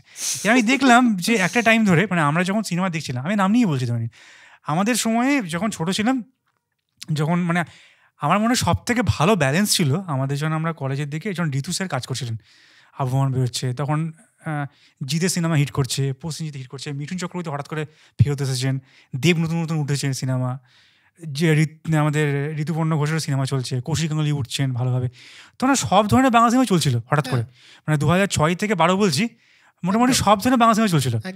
দেন হঠাৎ করে কি একটা জিনিস হলো আমি বুঝলাম না, সবাই যে সিনেমাগুলো দেবজিৎ করছে তাদেরকে আচমকা ক্রিটিসাইজ করা শুরু হলো, আর এগুলো বাড়ি সিনেমা, এগুলো দেখবে না, ওটা করবে না। এবার যে লোকটা ক্রিটিসাইজ করছে সে কিন্তু এই সিনেমাগুলোও দেখছে না, তাকে জাস্ট হুজুকে বলতে হবে। মানে আমি আর জানি যে বাঙালি কিছু লোকের মধ্যে এইটা কেন, যে আমাকে নিজেটা খারাপ বলতে হবে, আমাকে নিজের খারাপ কেন বলতে হবে, এইটা যে কি পরিমাণ ক্ষতি করেছে সিনেমার। একদম একদম একদম পারফেক্ট কথা বলছো। এবং যে যেটাতে মানে দক্ষ, তারা এই যে এই সমস্যাটার জন্য তারা আবার তাদের ওই জায়গা থেকে বেরিয়ে এসে অন্য কিছু করতে গিয়ে সেই জায়গাগুলোতে পেনিট্রেট করতে আরম্ভ করেছে, যেটা আরেকটা নতুন ধরনের সমস্যাই এটা। মানে কেউ যদি দক্ষ যে সে তার পরিসরে তার মতন করে মানে একটা ঘরে আবদ্ধ থেকে সেইভাবে একটা গল্প সাজাবে, এখন তাকে যদি মানে এটা তো অনুরাগ কাশ্যপের কথা, মানে অনুরাগ কাশ্যপ যে ধরনের ছবি বানাতে বানাতে হঠাৎ করে অন্য একটা কিছু করতে চাইলো এবং সেটা যেরকম মুখ থুবড়ে পড়লো, সেখানে দাঁড়িয়ে সে তো নিজে মানে because he is Anurag Kashyap, he can জাজ হিমসেলফ দ্য বেস্ট, এবং সে তাই জন্য মানে সেলফ ক্রিটিসিজম নিজেই সব থেকে বেশি সে করেছে যে আমার ওই জায়গাটা হয়তো যাওয়াই উচিত হয়নি, সেটা মানে যে দৃষ্টিভঙ্গিতেই তিনি করে থাকুক না কেন। কিন্তু এইখানে এটা একটা সাইকোলজিক্যাল কন্ডিশনিং হয়ে গেছে হয়তো আমাদের মধ্যে, এই চর্চাটা মানে কোথাও আমি যে ওই আতলেমোর রেসে পিছিয়ে না পড়ি এইটা প্রমাণ করার একটা ভীষণ তাড়না হয়ে ওঠে। আমি আটকাচ্ছি তোমাকে, খুব সম্ভবত অনুরাগ কাশ্যপেরই বোধহয় ইন্টারভিউ ছিল, অনেক পুরনো, 11-12 বা আরো পরে ওই টাইপের হবে। তো ওখানে জিজ্ঞেস করছে যে আপনি একটা ভিন্ন ধরনের, অনুরাগ কাশ্যপে কি হ্যাঁ মনে হয় যে আপনি একটা ভিন্ন ধরনের সিনেমা বানান আপনারা, তো আপনার খারাপ লাগে না কারণ জোরের সিনেমা এত হিট করছে বা ওই ধরনের সিনেমা আপনার করছে না? তো উনি বললেন না আমি খুব খুশি, আমি চাই ওদের সিনেমা ডাবল করা আমার। বলে কেন? সে না ওদের সিনেমা ডাবল করার টাকা কামায়, তাহলে ওর যে টেকনিশিয়ান সে আমার টাকা হাফ টাকা কাজ করবে। হ্যাঁ সেটা তো এখন এইটা বাংলায় কেন হয় না আমি সেটা বুঝতে পারি না। এটাই তো এক্স্যাক্টলি, ধরো আমাদের জিজ্ঞেস করছে তোমাদের পরে খাদান রিলিজ করছে, পুষ্পা রিলিজ করছে, আরে খাদান পুষ্পা তোমার কম্পিটিশনই নয়, completely different kind of films, ঠিক আছে? ওই মানে নামটা হয়তো ভুল বলছি, একজন কমেডিয়ান আছে দেবাংশু কি না, আমি নামটা ভুলে যাচ্ছি, সে বলছে যে মানে কোন একটা রক শো হচ্ছে আর আমি কমেডি শো করছি, দোজ আর টু ডিফারেন্ট ইয়ে। আমি বানাই হচ্ছে আলুর দম আর ও বানায় বিরিয়ানি, মানে ও বিরিয়ানি স্টল দিয়েছে বলে আমি আলুর দমের স্টল দেবো না কেন? মানে এটা তো পুরো ডিফারেন্ট টেস্ট। কিন্তু আজকে যে ব্যাপারটা হচ্ছে সব জিনিসকে তুমি একই প্ল্যাটারে এনে ফেলছো। ইনফ্যাক্ট এই যে জিনিস তুমি বললে না, যদি তোমার মনে থাকে পাঠানের সময় একটা খুব কন্ট্রোভার্সি হয়েছিল, যেটাকে আমি সাপোর্টও করছি না কারণ ওটা সব হল চেয়ে বলেছিল। তো তখন বোধহয় কৌশিক স্যারের একটা সিনেমা বেরিয়েছিল, ওখানে আমি অরিত্র যে সিনেমা রিভিউ করে একটা কথা বলেছিল যেটা খুব এগ্রি করি, পাঠানের যে অডিয়েন্স আর এই সিনেমার যে অডিয়েন্স দুটো ম্যাচই খায় না। তো এই সিনেমার অডিয়েন্স আসছে বলে এই সিনেমাটা অডিয়েন্স হবে না, এটা কিন্তু হতে পারে না। কিন্তু হ্যাঁ পাঠানের জন্য হল পাচ্ছে না সেটা খুব বাজে জিনিস, এটা সাপোর্ট আমরা করছি না। কিন্তু এই যে জিনিসটা তুমি যেটা বললে, তুমি নিজের জন্য ক্লিয়ার যে ভাই আমার খাদান আমার কম্পিটিশনই নয়, আমার কম্পিটিশন তো অন্য কিছু, খাদান আমার জায়গায় নিচ্ছে না। তো এই যে ক্লিয়ার থাকাটা, মানে এই যে জাতি হিসেবে মানে মানুষ হিসেবে যে আমি যদি ক্লিয়ার থাকি, মানে আমার মনে হয় ডিরেক্টররা যদি এই ইনসিকিউরিটি থেকে বেরিয়ে আসে, ডিরেক্টর প্রডিউসাররা, যে আমার কাজটা ওর জন্য ক্ষতি হয়ে গেল থেকে বেশি আমি কাজটা একটু ভালো করবো। কালকক্ষ দেখো না, তোমরা কাজ করেছো কোভিডের সময়, ঠিক আছে, ভালো করে লোকের রিলিজ করার সুযোগটা দেখতে পেলো না, লোকে এখনো কথা বলে কালকক্ষ নিয়ে। হ্যাঁ মানে এখন তো মানে মানে বহু বহু বহু লোকে ওটাকে দেখতে চাইছে যে, এবং মানে সব থেকে বড় যেটা আমার মনে হয় আমরা যে ফিডব্যাকটা পাই ছবিটা নিয়ে, যারা দেখেনি তারা তো দেখতে ইচ্ছুক আগ্রহী। মানে আমার কাছে এরকমও লোক এসেছে আমি সব ওটিটি খুঁজে ফেলেছি, মুভিও খুঁজে ফেলেছি কিন্তু পাচ্ছি না, তাহলে কি কোথায় পেতে? আমারও সেম প্রশ্ন। ঠিক আছে সেটাতে আসছি, কিন্তু এর থেকে ওই সংখ্যক মানে ভিউয়ার্স বা ফিডব্যাক আমাদের কাছে এসে যারা ছবিটা দেখেছে তারা রিভিজিট করতে চায়, তারা মনে করে যে কালকক্ষ একবার দেখবার ছবি নয়, মানে বারবার দেখবার একটা ছবি, এবং বারবার দেখলে তার মধ্যে থেকে আমি মানে অনেক কিছু কানেক্টিং পয়েন্টস হয়তো আমি প্রথমবার মিস করেছি, আমি হয়তো দ্বিতীয়বার বা তৃতীয়বার সেটা খুঁজে বার করতে পারি। কালকক্ষ তো was actually কনসেপচুয়ালাইজড had it bin a series, মানে সিরিজটা খুব ভালো হতো কিন্তু every cycle is a series, হ্যাঁ is an episode actually. Anyways আরেকটা কথা, এই যে ডিরেক্টর বলছে না ডিরেক্টরসদের ইনসিকিউরিটি থেকে বেরিয়ে আসা উচিত, অ্যাবসলিউটলি উচিত, কিন্তু আজকে ডিরেক্টরসদের ওপর এইরকম প্রেশার থাকে যে তোমার ছবিটা চললো না, মানে তোমার ছবি তো চলে না। তো how does a director deal with that? It takes মানে নার্ভস অফ স্টিল টু, আচ্ছা ঠিক আছে বলছে বলতে দাও না, মানে তার সব থেকে বড় কারণ যে আমার ছবি চলা বা না চলার মানে যে পরিসরটা সেইটা কন্ট্রোল করছে কিন্তু একটা অন্য সিস্টেম। মানে ধরো তুমি যেটা বলছো যে লোকে দেখার সুযোগই পায়নি, তো সেই সুযোগটা আমি তো আজকে পুষ্পা টুর ওই গ্র্যান্ড স্কেলের পাবলিসিটির জায়গায় নেই, এবং সেটা করারও কথা নয় আমার, মানে আমার যে স্কেলের ছবি। এক, দুই, তার যে ডিস্ট্রিবিউশন মেকানিজম, যে সারা ভারতবর্ষে 5ই ডিসেম্বর অন্য কোনো ছবি দেখানো হয়নি, মানে শুধু পুষ্পা 2 দেখানো হয়েছে। মানে অন্য যে ছবি যাই ছিল না কেন সেগুলো কিন্তু ওই একদিনের জন্য সেগুলো চলেনি। আমি যতদূর জানি মানে পশ্চিমবঙ্গে শুধু কলকাতা ইন্টারন্যাশনাল ফিল্ম ফেস্টিভ্যাল যেহেতু চলছে, তাদের নিযুক্ত যে হলগুলোতে পুষ্পা 2 রিলিজ হয়েছে, কিন্তু ফিল্ম ফেস্টিভ্যালের ছবি দেখাতে হবে, সেইখানে ওই একটা শো বা একটা স্লটে ফিল্ম ফেস্টিভ্যালের ছবিটা দেখানো হয়েছে। তো এই যে কন্ট্রোল, এই কন্ট্রোলটাতে মানে আমরা তো চুনোপুটিও নয়, নিমিত্ত মাত্র, মানে নিমিত্ত মাত্ররও নিচে কিছু যদি থাকে সেইটা। এবারে তো এই সেখানে দাঁড়িয়ে controlটা- এই কোয়েশ্চেনটা যদি আসে যে তোমার ছবি চলে না, তো তার উত্তরটা মানে কিভাবে আমি দেবো? আরও একটা জিনিস আমি তোমাকে বলি, এটা আমি তোমার সাথে তুমি বললে বলে আমার হঠাৎ করে মাথায় স্ট্রাইক করলো। বোধহয় লাপাতা লেডিস রিলিজ করেছিল এবছর, হ্যাঁ, এবং রিলিজটাতে কিন্তু লোকে কেউ দেখেনি। কিন্তু তুমি দেখো একটা জিনিস নোটিস সেম করছি, গোজ উইথ 12th ফেল। হ্যাঁ 12th ফেলটা তো তাও বলবো সিনেমা হলে যখন আসে মানে হ্যাঁ দুটো একই বলতে পারি, একই বলতে পারি, একই। একটা যদি হটস্টার না হ্যাঁ, নিত, একটা যদি Netflix, নেটফ্লিক্স না হ্যাঁ। নিত, 12th ফেলটা হটস্টারে ফার্স্টে যায়, তা না হলে কিন্তু আমি ওটাতে যাচ্ছি না, আমি বলছি তুমি দেখো দর্শক হিসেবে আমিও যদি আমি ভাবি, সবাই কিন্তু লাফিয়ে পড়েছে সিনেমাটা দেখতে যা ভাই, হেভি হয়েছে সিনেমাটা, ঠিক আছে। কিন্তু বাংলাতে যখন কোনো সিনেমাটা অন্য সিনেমা হচ্ছে, কেউ কিন্তু গিয়ে আরেকজনকে বলছে না সিনেমাটা দেখে আয় ভাই খুব ভালো হয়েছে। এইটা না আমার মনে হচ্ছে আমি একটা এখানে একটু ডিফার করব, যে একদম সেটা হয় না তা কিন্তু নয়।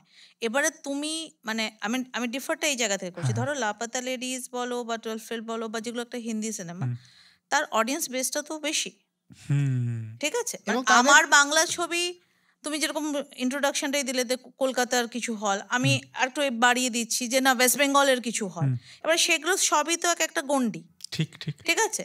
তো তখন ধরো একটি বাঙালি এসে বসে আছে, আমাদের কাছে তো আসছে, ব্যাঙ্গালোর থেকে অনবরত আসছে, হায়দ্রাবাদ থেকে অনবরত আসছে, এখানে রিলিজ করবে না, এখানে আমরা দেখতে পাবো না, দিল্লি থেকে আসছে, তো সেখানে তো আমরা কিছু উত্তর এখনো অবধি দিতে পারছি না যে প্যান ইন্ডিয়ান রিলিজটা হবে কিনা, হলেও সেটা হয়তো একটা মাল্টিপ্লেক্সের একটা কোনো শো হয়তো সেটা পাবে, এবং সেটা কবে পাবে এবং সেটাও জানি না। তারপরে ধরো তুমি বলছো আজকে 12th ফেল বা লাপাতার লেডিজ, ওটা তো হলে রিলিজ করার পরও কেউ দেখেনি, খুবই কম লোক দেখেছে। ওটা তো হিটই করেছে ওটিটিতে আসার পর। সো দ্য ওটিটি চ্যানেল সেটা কিন্তু was smooth because a big producer was associated with both of them. The OTT release was smooth. কিন্তু আমাদের এখানে OTT release is also very difficult for Bengali films and especially for independent Bengali films. কারণ there are different schemes, যে একসাথে একটা প্যাকেজে অনেকগুলো film যেতে হবে।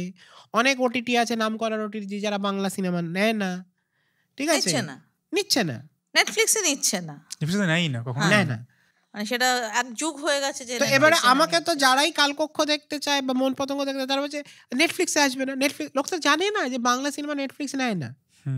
এবার তো as a industry we have failed so much যে নেটফ্লিক্স নেয় না, তো এবার হাউ টু নেগোশিয়েট দ্যাট? কালকক্ষ তাহলে কোথায় আমরা দেখতে পাবো, কোনো আসবে? হ্যাঁ আসবে ডেফিনেটলি, মানে সেটা মানে আমি তোমাকে এই মুহূর্তে একটা চ্যানেল বা প্ল্যাটফর্ম বলতে সত্যি পাচ্ছি না, সেটার জন্য আমি দুঃখিত। এবার ধরো ইউটিউবে রিলিজ করলাম, ধরো বাকিটা ব্যক্তিগত, ইউটিউবেই তো রিলিজ এবং তারপরেই ছবিটা কাল্ট হয়েছে, একদম ঠিক আছে। এখন ইউটিউবে রিলিজ করলে এটা ছড়িয়ে যাবে, ও সিনেমাটা তো কেউ নেয়নি তাই জন্য ইউটিউবে দিয়েছে, আরেক সমস্যা। এবার ঠিক আছে, এবার লট অফ ওটিটিতে যে সিনেমাগুলো যাচ্ছে খুবই বাজে বাজে সিনেমা যাচ্ছে, দে আর নট গেটিং এনি, মানে হ্যাঁ যাচ্ছে, ওই সিনেমাগুলো পাচ্ছে কি করে ওটিটি? কারণ প্রোডিউসার কিছু নিচ্ছে না, প্রোডিউসার ইজ মানে লেটিং ইট গো, দিয়ে দিচ্ছে হয়তো। হ্যাঁ, মানে এগুলোর মধ্যে এত কিছু রয়েছে না, সেখানে মানে আমরা অডিয়েন্সরা বুঝতে পারবো না, অডিয়েন্স কেন আমরা ডিরেক্টরসরাও সেটা বুঝতে পারি না, মানে সেগুলো আমাদের এত অঙ্কর মারপ্যাচ, আমাদেরও সেটা বোঝার সত্যি কথাও নয়।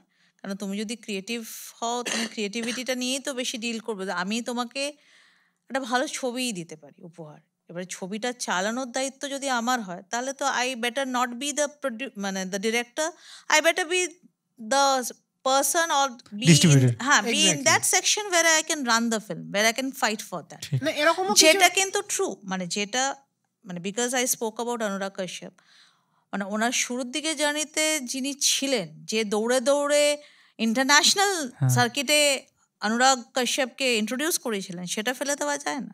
তো সেই জায়গাটা আমাদের কাছে এখনো ঘটছে না, মানে আমরা যারা কন্টেম্পোরারি যারা ওয়ার্ক Pray করি করছি, নিশ্চয়ই হবে। একদমই তুমি অর্জুনের কথা বললে, ও কাজ করছে, তো we are all suffering or we are all selling on the same boat, যেখানে আমরা মানে কোথাও তো এই পুরো সিস্টেমে মানে বিভিন্ন ধরনের বাধার সম্মুখীন হচ্ছে, এবং ultimately it comes to the মানে head of the creative team, সেটা ডিরেক্টরই, দ্য মেকার, যে মানে তোমার ছবি এই হচ্ছে বা ওই হচ্ছে। আচ্ছা, অঙ্ক থেকে তুমি একটা কথা বললে, এটা খুব বড় একটা জটিল প্রশ্ন, যেটা যারা এই অঙ্কে আসবে না তারা বুঝতে পারবে না। অঙ্ক থেকে আমি বলি, এটা খুব মানে হাস্যকর প্রশ্ন হতে পারে। আগের সপ্তাহে রিলিজ করেছে পুষ্পা, পরের সপ্তাহে আসছে খাদান। সব থেকে রিস্কি উইন্ডো হচ্ছে এই উইন্ডোটা। মানে এত বুক চেতিয়ে এরকম সাহস করে এই সপ্তাহটাই কেন চুজ করলে? আচ্ছা, এইটা আমরা যখন অ্যানাউন্সমেন্টটা করেছিলাম, আমরা পুষ্পাটা জানতাম, কিন্তু এর ডেটটা খাদান তার আগে রিলিজ করার কথা ছিল বলেছিলেন। না, খাদান 26 তারিখে রিলিজ করার কথা ছিল। পরে বোধহয় আচ্ছা, ছিল, মানে পরে। বড়দিনের সময়টা আচ্ছা। আমরা আমাদের সেটা মানে সঠিক এটা আমরা জানতাম না। আমরা সেটা জানতাম যে জেনারেলি বড়দিনের সময় একটা বড় রিলিজ হয়, এবং সেখানে ওইটা রয়েছে। তো সেইখানে আমাদের মনে হয়েছিল যে ঠিক আছে, মানে পুষ্পার সাথে তো আমরা কোনো গল্পই আমাদের নেই, আমাদের গুটি কয়েক জায়গা, গুটি কয়েক হলে যাবে, এবং সেই জায়গা থেকে আমরা মানে উই ক্যান, আমার তো 10-15টা শো হলেই হয়ে যাবে, ট্রাই দ্যাট আউট, দরকার, we can try that out, মানে সেখান থেকেই আমাদের মনে হয়েছিল। এবং কোথাও মনে হয়েছিল যে 2024 এই ছবিটা কেন, 23-এ যেহেতু অ্যাওয়ার্ডটা পেয়েছে, 24-এ যতগুলো ফেস্টিভ্যাল মোটামুটি আমাদের হয়ে গেছে, তারপরে যেটা হবে হবে, তো রিলিজটা করে দেওয়ার দরকার। মানে আমাদের অ্যাকচুয়ালি ইনিশিয়াল প্ল্যানটা ছিল সেপ্টেম্বর, তো তখন আমরা ব্যাকফুটেড হয়ে যাই ডিউ টু দ্য সিচুয়েশন, যে তখন সিনেমা হলে কিন্তু সিনেমা নেই, বাস্তবিক সিনেমা ছিল না, মানে রি-রিলিজ চতুম্বাদ রি-রিলিজ সেপ্টেম্বরে হিন্দি সিনেমা রিলিজ করেনি সেরকম ভাবে, না বাংলা তো করেই স্ত্রী ছিল, শুধু স্ত্রী আগস্টে ছিল, অগস্টে, হ্যাঁ, কিছুই ছিল না, মানে সেপ্টেম্বর ওয়াজ আ ব্ল্যাঙ্ক স্লেট। কিন্তু আমরাও তখন মানে যে সিচুয়েশনটা ছিল সেখানে দাঁড়িয়ে আমরা সেই মানে উচিত হতো না, হ্যাঁ, মানে ওই রকম একটা সিচুয়েশনে আমি সিনেমা দেখতে এসো এবং আমার সিনেমায় মুক্ত সুখ, এগুলো সেই পরিস্থিতিটাই ছিল না। তো সেই জায়গা থেকে আমরা তারপরে অলরেডি পুজোর স্লেটটা তৈরি হয়ে গেল যে এখানে এই জিনিসগুলো হচ্ছে। তো তারপরে তোমার মানে এই ফিল্ম ফেস্টিভ্যালের একটা ঝড় উঠবে, যে জায়গাগুলো আমাদের মানে ছবিটার জন্য অনুকূল সেগুলো বন্ধ থাকবে ডিউ টু ফিল্ম ফেস্টিভ্যাল। তো then what we were getting was this thing, যদি আমাকে 2024-এর মধ্যে জিনিসটাকে ধরাতে হয়। এবারে সত্যি কথা বলতে গেলে এটা তো ডিস্ট্রিবিউশনের থেকে আমরা জেনেও যেটুকু বুঝেছি যে 25-এর শুরু থেকেই একটা বিশাল ঝড় অফ বাংলা ছবি আসতে চলেছে, কেননা অনেকেই তাদের রিলিজগুলো স্থগিত রেখেছিল ওই অগস্ট সেপ্টেম্বরের ওই সময়টা, যেগুলো সব মানে বাই মার্চ হয়তো রিলিজ হয়ে যাচ্ছে। তো কোনো না কোনো সময় কেউ না কেউ মানে কিছু না কিছু থাকবেই। এবারে তার মাঝখানে হয়তো ওই পতঙ্গের মতন আমরা পিষেও মরে যেতে পারি বা উড়েও যেতে পারি, নিশ্চয়ই। তো যাকে সেটা তো মানে যখন তুমি ওই যেটা প্রথমেই বললাম যে তুমি যখন মানে গতির আগেনস্টে বিগতিতে তুমি রয়েছো, তো তোমাকে তো এটা মানে সেটা যে তুমি খুব মানে এই ছবিটার ক্ষেত্রে কোনো কিছু এক্সপেক্টেড ঘটেনি, তো প্রথমে ইট ওয়াজ হয়তো আনএক্সপেক্টেড সুপারহিট হয়ে গেল, সেটা তো হাউসফুল রান, 1 কোটি ইনকাম চলছে জুন অবধি, তুমি ওটা লাঠি সিনেমার মতো পোস্টার দেবে। সেটা ঘটে না ট্রুলি স্পিকিং, মানে আগে ওই রকম ধরো, হ্যাঁ সত্যি তো লাঠির কথা বললো না, লাঠি কিন্তু আমাদের মুখ থেকে বেরোলো নামটা সিরিয়াসলি, হ্যাঁ এত সপ্তাহ এত মাস, মানে যে লাঠি 1 বছর চলেছিল আমাদের ওখানে প্রায়। আমি এখনো দেখতে পাচ্ছি যে আলোচনাটা খুব গুরুগম্ভীর চলেছে, মোটেই আমরা খুব গুরুগম্ভীর লোকজন নই, কিন্তু সেইটাই মানে আমার মানে শৈশব টিনেজ পুরো যেগুলো নিয়ে কেটেছে, যে 6 মাস হাম আপকে হ্যাঁ কন আছে, এরকম একটা সিনেমা বানাবো 6 মাস চলবে, তাই না? একদম, এসেছে ও তো এটা গ্ল্যামার তো, এটা আমার সিনেমা চলে 6 মাস একটা সিনেমা। আরে আমি তো এসেছিলাম হামাপ কে এখন বানাতে, এবং আমাকে মানে আমার এখন বানানোর ইচ্ছে অ্যাভেঞ্জার, তো আমাকে সেই টাকাটা তো দিতে হবে। ডিডিএলএ চলছে এখনো, ঠিক আছে, কোথায় আমার একটা সিনেমা হবে, বাচ্চা কাচ্চা হয়ে টাকা নিয়ে যাবে, চল সিনেমা দেখতে। আমার অলরেডি পুরো সুপারহিরো ফ্র্যাঞ্চাইজি ভাবা আছে, এবং সেটা বেঙ্গলি স্টার। আমাদের সবার আছে এটা, টাকা কেউ লাগাচ্ছে না,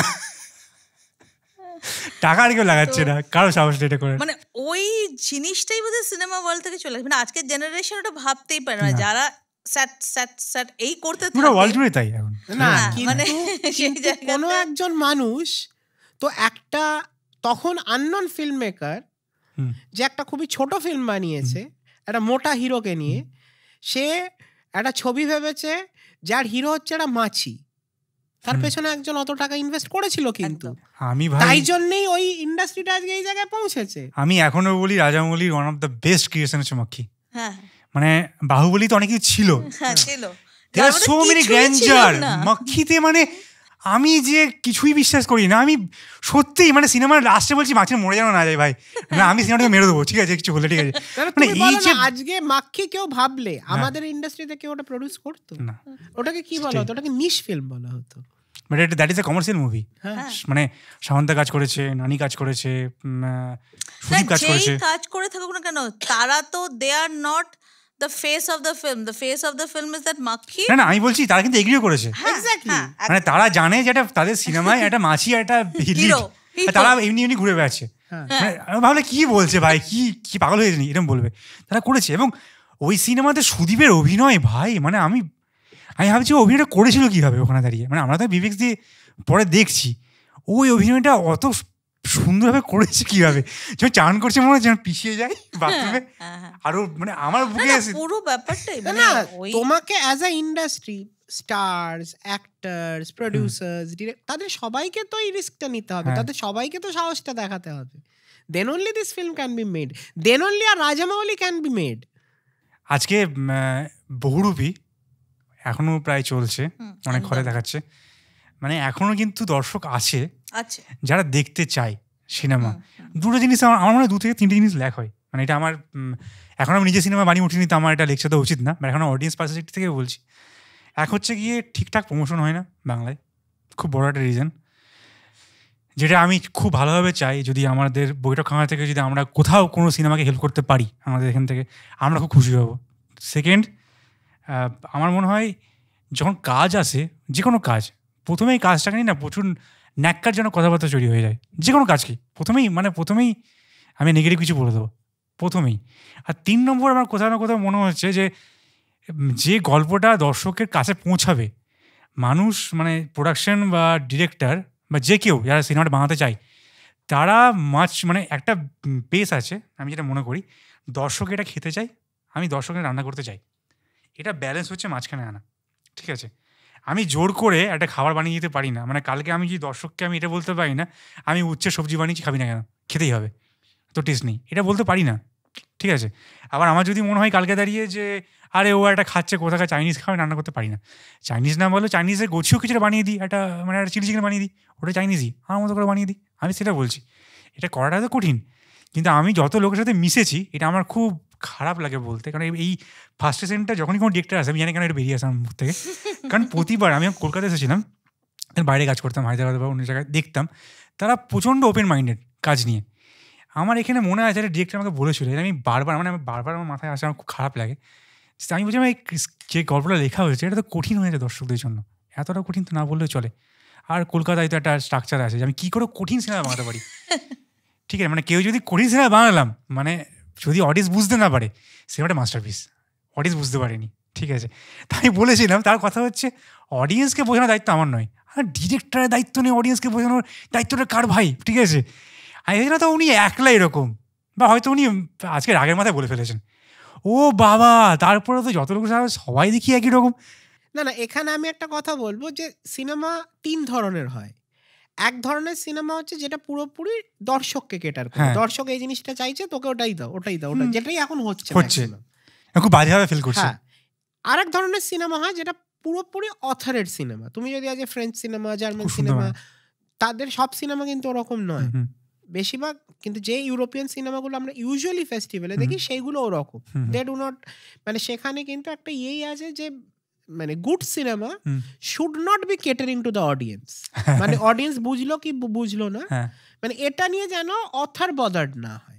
কিন্তু এখানে তো বদার হচ্ছে না, এবং মাঝখানে একটা জায়গা আছে middle of the road cinema, যেটা হচ্ছে যেটা তুমি বলছো যে যেখানে অথারের অরিজিনালিটিটা এখন দেখেছি আমরা একটা টাইম, অথারের অরিজিনালিটিটাও রয়েছে, আবার দর্শক বুঝলো না এটা আমার একটা টিক মার্ক, এইটা নয়।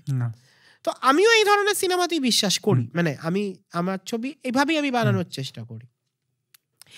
এবার ব্যাপারটা হচ্ছে যে ডিফারেন্ট দর্শকের বোঝার ক্ষমতা তো আলাদা, তাই প্রত্যেক সিনেমার নিজস্ব কিন্তু দর্শক বেজ আছে, ঠিক আছে? তাই জন্য তুমি এমনি কোনো প্রোডাক্ট যদি সেল করতে যাও সিনেমা বাদ দিয়ে, তোমাকে বলবে, তোমাকে প্রথমেই জিজ্ঞেস করবে তোমার টার্গেট অডিয়েন্সটা কি, বা তোমার টার্গেট সেলিং গ্রুপটা কি। জলের বোতল বিক্রি করতেছে, কোথায় বলবে জলটা কে কিনবে, বোতলটা কিনবে। তোমার এই টাকাও জলের বোতল আছে, আবার জলের বোতল সেই ব্ল্যাক ওয়াটার বলে ওই ইয়েতেও আছে, ঠিক আছে? ওইটা টার্গেট খুব আলাদা, একই জল, তাদের রং করে দিয়েছে, কিন্তু সেটা এখন বিশাল দামে বিক্রি হবে। তো এইবারে একমাত্র অদ্ভুত আমরা একটা সিচুয়েশনে এসে দাঁড়িয়েছি, এটা কিন্তু কিছুদিন আগেও ছিল যে সিনেমা বানাচ্ছ তোমার টার্গেট অডিয়েন্সটা কি। আজকে দাঁড়িয়ে মনে হচ্ছে সব সিনেমা সবাইকে কেটার করতে হবে, এইটা প্রবলেম।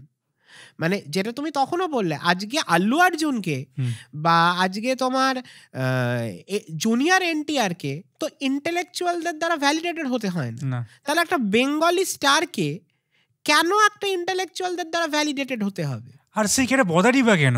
এক্স্যাক্টলি, সিমিলারলি অপোজিটে সত্য। আমি একটা ইন্টেরিয়র ডিরেক্টর, তুমি যেটা বললে খুব ভালো লাগলো, মানে ইউরোপিয়ান যারা, তারা যদি বদার না থাকে, আমার কথা হচ্ছে তুমি একটা সিনেমা বানালে, যেন আমি এই কথাটা একজনকে বলেছিলাম, ও খুব বিরক্ত হয়েছিল। আমি একটা প্রথম কাজ করেছিলাম, আমাদের প্রথমে একটা মিউজিক ভিডিও ছিল, তো রবীন্দ্রসঙ্গীতটাকে একটু ডিফারেন্ট প্যাটার্নে আমি ইউজ করেছিলাম, ঠিক আছে? একটু স্যাডভাবে, প্রচণ্ড ডার্ক একটা থিম ছিল।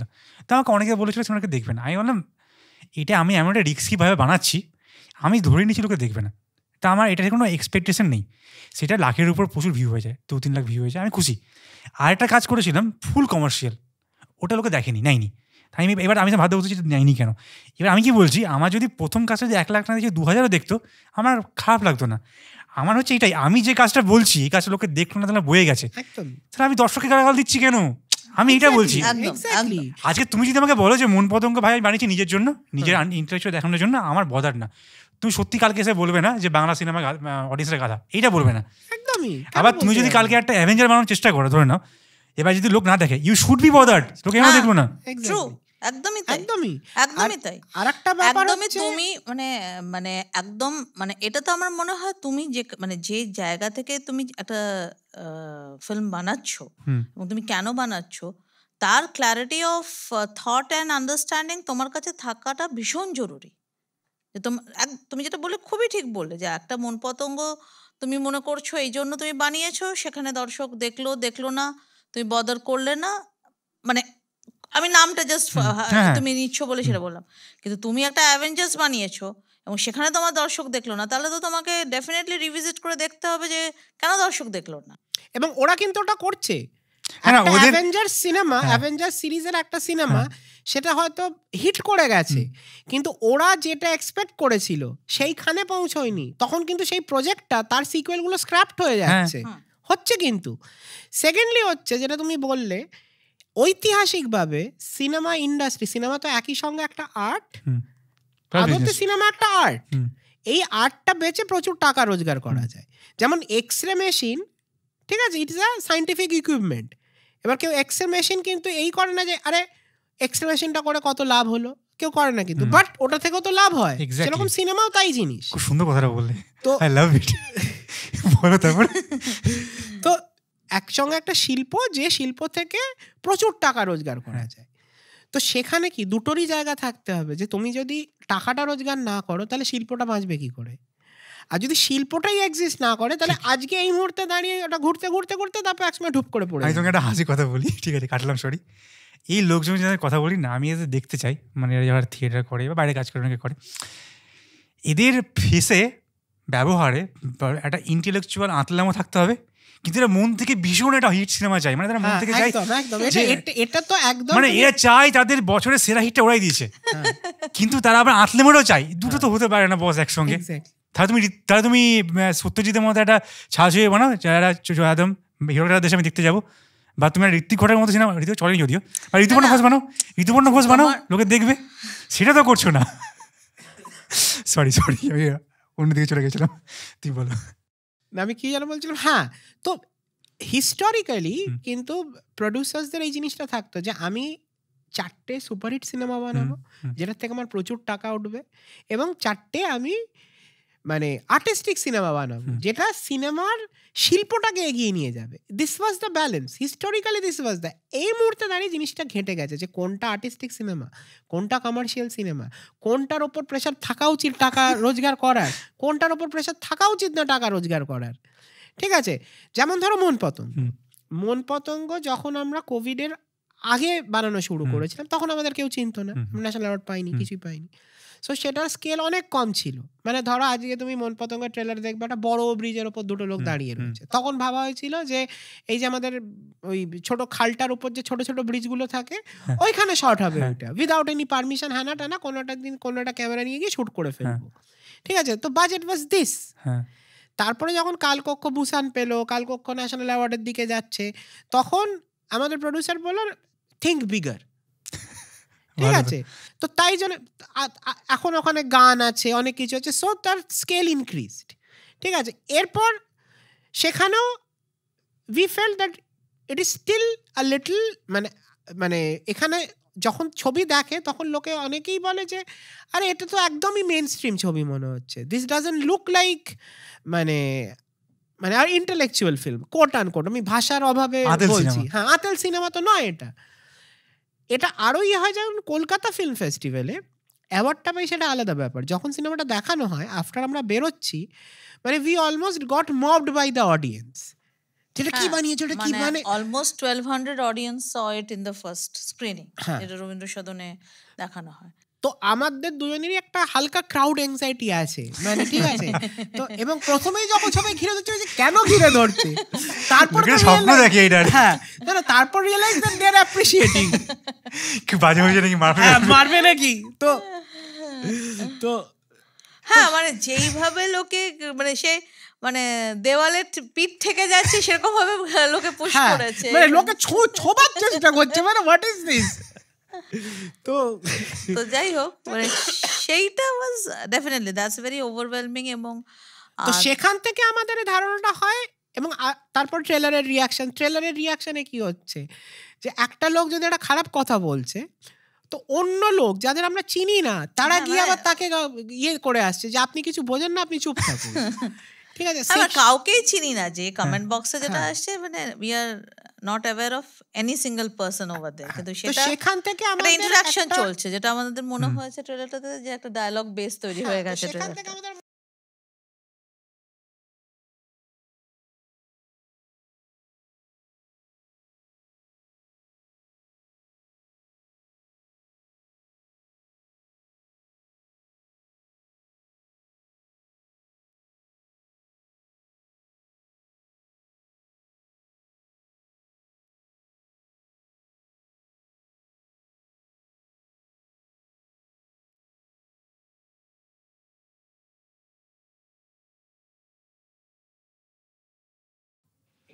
আশা করবো আমাদের এই জোনটাও আমরা সবাই কাটিয়ে উঠবো, কারণ তোমাদেরই দেখে আমরা সাহস করছি। ঠিক আছে, তো আমাদের আড্ডা শেষের দিকে আসছে। তো মন পতঙ্গর যারা অভিনয় করেছে তারা সবাই খুব বড় বড় নাম। তো দুজন নতুন আছেন, তো নতুন যাদের অভিনয় করলো তাদেরকে তোমরা কাজ করলে কি হয়? কারণ খুব কঠিন দূরের রোল, আমি যেটা ট্রেলার দেখে যেটা মনে হলো। হ্যাঁ, মেয়েটির জন্য আমরা একদম প্রপার অডিশন করেছি, এবং সেই অডিশনটা দীর্ঘদিন ধরে হয়েছে, মানে সেটা শুরু হয় কোভিডের আগে, এবং আমার যতদূর মনে পড়ছে মোটামুটি 30 জনের কাছাকাছি ওই সময়ই অডিশন দিয়ে গেছিল, এবং সেখানে কিছু মানে চেনা মুখ ডেফিনেটলি ছিল যারা অডিশনে এসেছিল, খুব পরিচিত স্ট্যাটাস না হলেও মানে ছিল যারা এই ধরনের কাজ করতে ইচ্ছুক সেরকম অনেকেই এসেছিল। দুটো চরিত্রর জন্যই এসেছিল, মানে একটা লক্ষ্মী যেটা মেন ক্যারেক্টার এবং আরেকজন নারী চরিত্র আছে তার জন্য এসেছিল।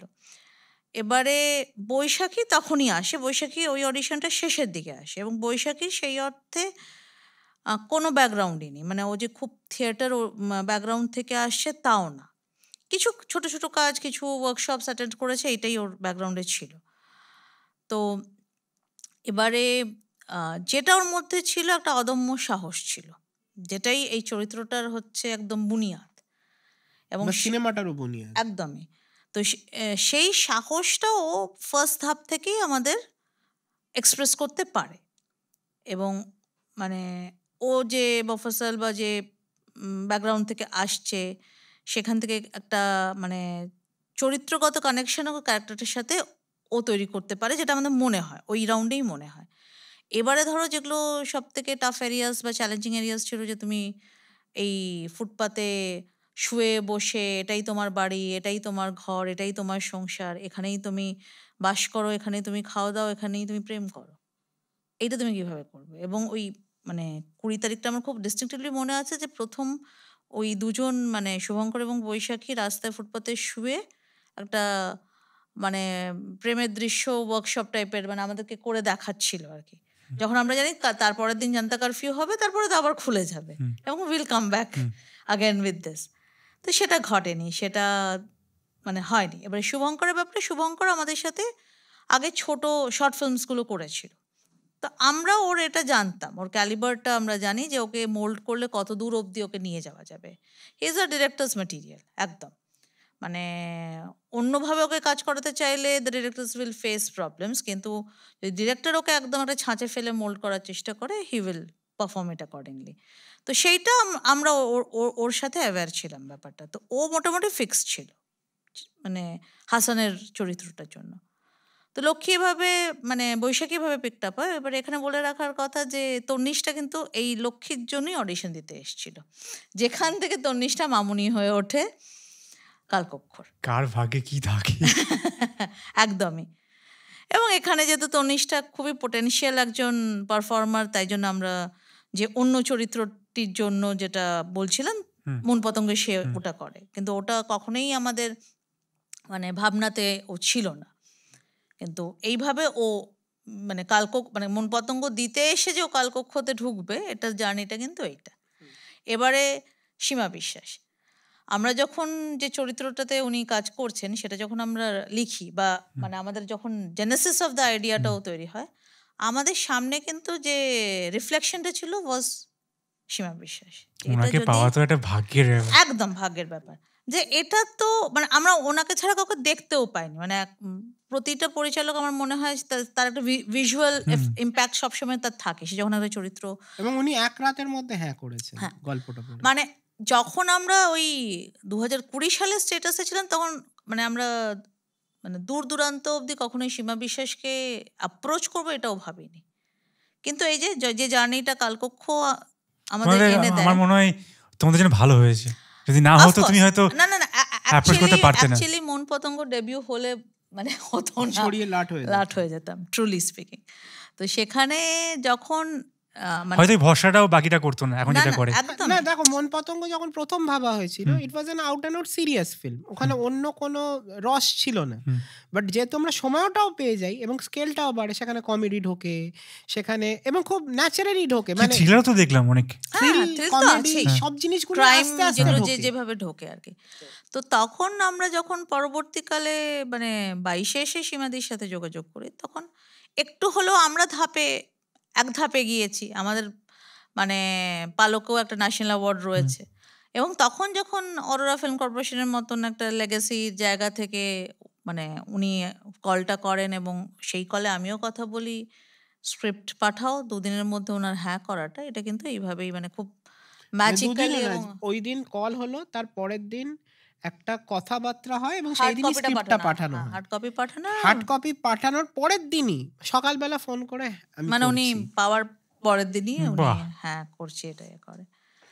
আর জয়দা তো আমাদের চাইল্ডহুড ফ্যান্টাসি বলতে পারো, মানে যখন আমরা ইন আওয়ার টিনস উইথ পাতাল ঘর এন্ড এভরিথিং, মানে যেটা জয়দার শুরু, সেখান থেকে যদিও এই চরিত্রটার জন্য অন্য অনেককেই অ্যাপ্রোচ করা হয়েছিল, কিন্তু তারাও তাদের নানান রকম এনগেজমেন্টের জন্য ফাইনালি আসতে পারেনি। তো যখন জয়দা মানে স্ক্রিপ্টটা শোনে এবং চরিত্রটার একটা অদ্ভুত লেয়ার উনি অ্যাড করেন, তো তখন আমাদের মনে হয় যে না, আমরা আর কারোর কথা ভাববো না, এটা জয় সেনগুপ্তরই করা উচিত। তারপরে অমিত সাহা রয়েছে, হু ইজ মানে নোন ফর হিজ নুয়ান্সেস, এবং এই জাতীয় চরিত্র করতে অমিত এতটাই সক্ষম। একদমই, মানে অমিতের যাত্রা শুরু আর আমাদের SRFTI যখন আমরা কাজ করছি মানে পড়ছি তখন থেকে অমিতের জার্নি শুরু। তো অটোমেটিক্যালি মানে অমিত এরকমই আমাদের বলে, তুই যদি আমাকে ডেকে বলিস দেওয়াল ধরে দাঁড়িয়ে থাক, এটাই তোর কাজ এই ছবিটাতে, তাতেও আমাকে আসতে হবে। তো হি ইজ দ্যাট ক্লোজ। বাহ, খুব ভালো লাগলো শুনে। আর একটা হাইট অফ আইরনি, যেটা 2021-এর ন্যাশনাল অ্যাওয়ার্ড পেয়েছিল বেস্ট ডিরেক্টরের জন্য, পুষ্পার জন্য বোধহয়, খুব সম্ভবত আল্লু অর্জুন, খুব সম্ভবত বেস্ট অ্যাক্টরের জন্য, সরি ঠিকঠাক কেন আমাদের সাথেই পেয়েছিল, বেস্ট অ্যাক্টরের জন্য পেয়েছিল, কি বলে দিলাম। তো 2021-এ বেস্ট অ্যাক্টরের জন্য অ্যাওয়ার্ড পেয়েছিল, ন্যাশনাল অ্যাওয়ার্ড পেয়েছিল আল্লু অর্জুন। আর তোমরা পেয়েছিলে বেস্ট বাংলা ছবি। তোমরা একই সঙ্গে সিনেমা রিলিজ করছে এক সপ্তাহ গ্যাপে। হাউ সুইট টাইম, ভাবনি না? এবং গ্যারান্টি ভাবনি, ওটা ভাবি। দর্শকরা আপনারা দেখতে পাচ্ছেন 2021-এর ছায়া জাগানো পুষ্পার ন্যাশনাল অ্যাওয়ার্ড পাওয়া আল্লু অর্জুনকে টেক্কা দেওয়ার জন্য আমাদের মার্কেটে বাংলা থেকে আসছেন। সেই বছর ন্যাশনাল অ্যাওয়ার্ড পাওয়া বাংলা সিনেমার দুই ডিরেক্টর তাদের সিনেমা নিয়ে এসেছেন, বুক চুতি লড়াই করছেন। আপনারা কালকেই যাবেন হলে সিনেমা দেখতে, অবশ্যই যাবেন, অবশ্যই, একদম অবশ্যই। তো আজকে আমাদের আড্ডা শেষ করছি, খুব ভালো লাগলো, আমার তো শেষ করতে ইচ্ছে করছে না, আশা করি তোমরা বোর হবেনি। না না না, মানে ভীষণ রকম, মানে আড্ডাটাও এরকম সাইনোসোডিয়াল কার্ভের মতন চলেছে। তো তোমরা যদি কোনো উঠতি ডিরেক্টর বা কোনো দর্শক বা তোমার দর্শক কিছু বলতে চাও, বলতে পারো। একদমই, দর্শকের উদ্দেশ্যে এটাই বলা, কালকে ফিল্মটা রিলিজ করছে কিছু হলে। আমরা চাইবো আপনারা যত তাড়াতাড়ি সম্ভব সিনেমাটার দেখুন, হল বুক করে, হল ভরিয়ে দিয়ে। এবং যদি আপনারা সিনেমাটা দেখেন তবেই আমাদের মতো সিনেমার ক্ষেত্রে বেশি দিন হলে থাকা সম্ভব হবে, বেশি দর্শকের কাছ অবধি পৌঁছানো সম্ভব হবে। এবং আপনাদের যদি সিনেমাটা ভালো লেগে থাকে তাহলে আপনারা অন্য লোকের সঙ্গে বলুন, তাদের বলুন সিনেমাটা দেখতে। কিন্তু কারণ আজকের দিনে দাঁড়িয়ে সে যত বড় সিনেমা হোক আর যত ছোট সিনেমাই হোক, তার যতই প্রমোশনাল বাজেট থাকুক না কেন, ওয়ার্ড অফ মাউথের চেয়ে বড় পাবলিসিটি কিছু হতে পারে না। দর্শকের ভালো লাগাই কিন্তু আলটিমেট, আর সেটা কিন্তু ইটারনাল। আগেও সেই জিনিসটা হতো যে মানে কেউ ছবি দেখে এসে বলতে এই ওটা দেখতে যাস, তো সেটা কিন্তু মানে সেইটা কিন্তু এভারগ্রিন, সেটা প্রযোজ্য। তো তাই জন্য যেটা রাজদীপ বললো, আমিও একই কথা বলবো। এবং শেষ করব নতুন প্রজন্মের মানে সব মানে ডিরেক্টরস, আমাদের বন্ধুবান্ধব সবাইকে নিয়ে, যে যারা ছবি বানাতে চাইছো, লড়াই করছো, হতাশ হওয়ার কিছু নেই। বিকজ তুমি অন্য ধরনের বলেই এই ধরনের কাজে আসতে চাইছো, না হলে এসোই না, না হলে ছবি বানানো বা এই ফিল্ড তোমার জন্য না। There are many fields where you can survive lavishly in a much better way. এবং এই জার্নিতে আসার কোনো দরকারই নেই, সেটা করো। কিন্তু এটাতে আসলে এই টানাপোড়েন এটা থাকবে এবং এটাই এনজয় করতে শিখতে হবে। খুব সুন্দর বললে, আমাকেও ইন্সপায়ার করলো কথাটা শুনে। তো আমি আজকে একটা দর্শকের মতো এটা শুনলাম দিদি থেকে, ভালো লাগলো শুনে। তো আজকের মতো আমরা এটা শেষ করছি। তুমি দর্শকের মতো না, এটা তুমি ক্রিয়েটরের মতো না। আরে ক্রিয়েটরের মতো শুনলাম, ঠিক ঠিক। দেখো এটা একটা পারফেক্ট ডিরেক্টর। আমি এটা দেখেছি, কিন্তু যখন ফিমেল ডিরেক্টর হয়ে যায় কেউ, ঠিক না, বেশি ঠিক করে দেয় না, তোমার থেকে বেশি ঠিক বলছে কিনা। আমি কিন্তু সেক্সি কথাবার্তা বলছি না, এটা এক্সপিরিয়েন্স, ঠিক আছে। মানে মেয়েরা তো আলটিমেট জিনিস হচ্ছে মাই হয়ে যায়, তো ওই এটা গোটা ইউনিটের মা, গোটা ইউনিটই ওকে মাই বলতো। আর এটা তো ফ্যাক্ট, বায়োলজিক্যাল ফ্যাক্ট যে মানে আমরা পুরুষরা কিন্তু ইমপারফেক্ট ক্রিয়েশন। মানে আমাদের সার্ভাইভ করারই কথা নয়, সার্ভাইভ করে আসি, এটাই আশ্চর্যের। তো বলা হয় যে ইন দ্য ফিউচার মানুষ যখন আরেকটু ইভলভ করবে, পুরুষরা থাকবেই না, সবাই নারী হয়ে যাবে। যাই হচ্ছে তাই হতে পারে হয়তো। তো যাই হোক, তোমাদের জন্য শুভেচ্ছা, আমরা সবাই সিনেমা দেখতে যাবো। একদম। তো আজকের মতো শেষ করছি। আমাদের অনুষ্ঠানে আসার জন্য খুব ধন্যবাদ। তোমাদের আরো সিনেমা আসুক আমাদের জন্য, এবং আমরা যেন আবার আসতে পারি, অবশ্যই আবার এসো, আলোচনা নিয়ে, আবার এসো। এবং আমরা চাইবো আরো তোমাদের অন্য কাজকে দর্শকদের নিয়ে আসতে এবং আরও বেশি কাজ ছাড়াও আড্ডা মারতে। অবশ্যই এসো, আমাদের বৈঠকখানার আড্ডাতে আবার এসো। ভালো থেকো, নমস্কার। ঠিক আছে, থ্যাংক ইউ সো মাচ, নমস্কার। তো দর্শকরা, আজকে একটা খুব সুন্দর আড্ডা গেল আমাদের সঙ্গে, অনেকক্ষণে আড্ডা গেল। আমি আশা করছি বোধহয় ঘন্টা বেরিয়ে গেছে আমার যে মনে হয়। তো আমার তো ছাড়তে ইচ্ছাই করছিল না, কারণ আমি নিজেও একজন পরিচালক হিসেবে আজকে অনেক কিছু শিখলাম এখান থেকে। আর অনেক কিছু ব্যাক স্টোরি যেটা আমরা জানি, আমরা কম জানি, উনি এটা ফেস করেছেন, দর্শকরা জানতে পারলেন। তো আবারও সে কথা বলবো, বাংলা সিনেমা পাশে দাঁড়ান মানে বাংলা সব সিনেমার পাশে দাঁড়ান, এটা মাথায় রাখবেন। তো কালকে সিনেমা আসছে, পুষ্পা দেখে এসেছেন, কোনো অসুবিধা নেই, খাদান দেখতে যাবেন, আমিও যাবো, ওয়েট করে আছি। বাট মাঝে মন পতঙ্গ আসছে, খুব অল্প সংখ্যক হয়তো সিনেমা হল পাবে এরা। তো দেখুন, যদি আপনার আশেপাশে কোনো সিনেমা হল থাকে অবশ্যই দেখুন, কারণ আপনারা যদি এই সিনেমাগুলোর দিকে না তাকান, না যান, এই সিনেমাগুলো কিন্তু হারিয়ে যাবে। আর এটা খুব বড়, যদি আপনাদের বুঝতে অসুবিধা হয়, আপনারা একবার লাপাতা লেডিসের সময় একবার দেখবেন, কেন আমি এখানে ইন্টারভিউ ছিল যখন কথা বলার সময়, কী হার এই সিনেমাগুলোর মার্কেট পাচ্ছে না বা চেঞ্জ হচ্ছে। আমি তো ছোটো তার তুলনায়, তো ওখানে গিয়ে দেখবেন, জানবেন, সিনেমা পাশে দাঁড়ান, মন পতঙ্গ দেখুন। যদি ভালো লেগে থাকে অবশ্যই ফেসবুকে পোস্ট করবেন, ইনস্টাগ্রামে পোস্ট করবেন, আপনার বন্ধুদের জানাবেন, কারণ যদি বন্ধুরা না জানে আরও লোক জানতে পারবে না, সিনেমাটা হারিয়ে যাবে। কিছু বছর পর লোকে বলবে এই সিনেমাটা দেখলাম না কেন, সেটা করবেন না। তো অনেক বকবক করলাম, আজকের মতো শেষ করি। আমিও কালকে সিনেমাটা দেখতে যাব। আপনারা ভালো থাকবেন, শীতটা উপভোগ করুন, আর সিনেমাটা দেখুন, সুস্থ থাকুন। নমস্কার।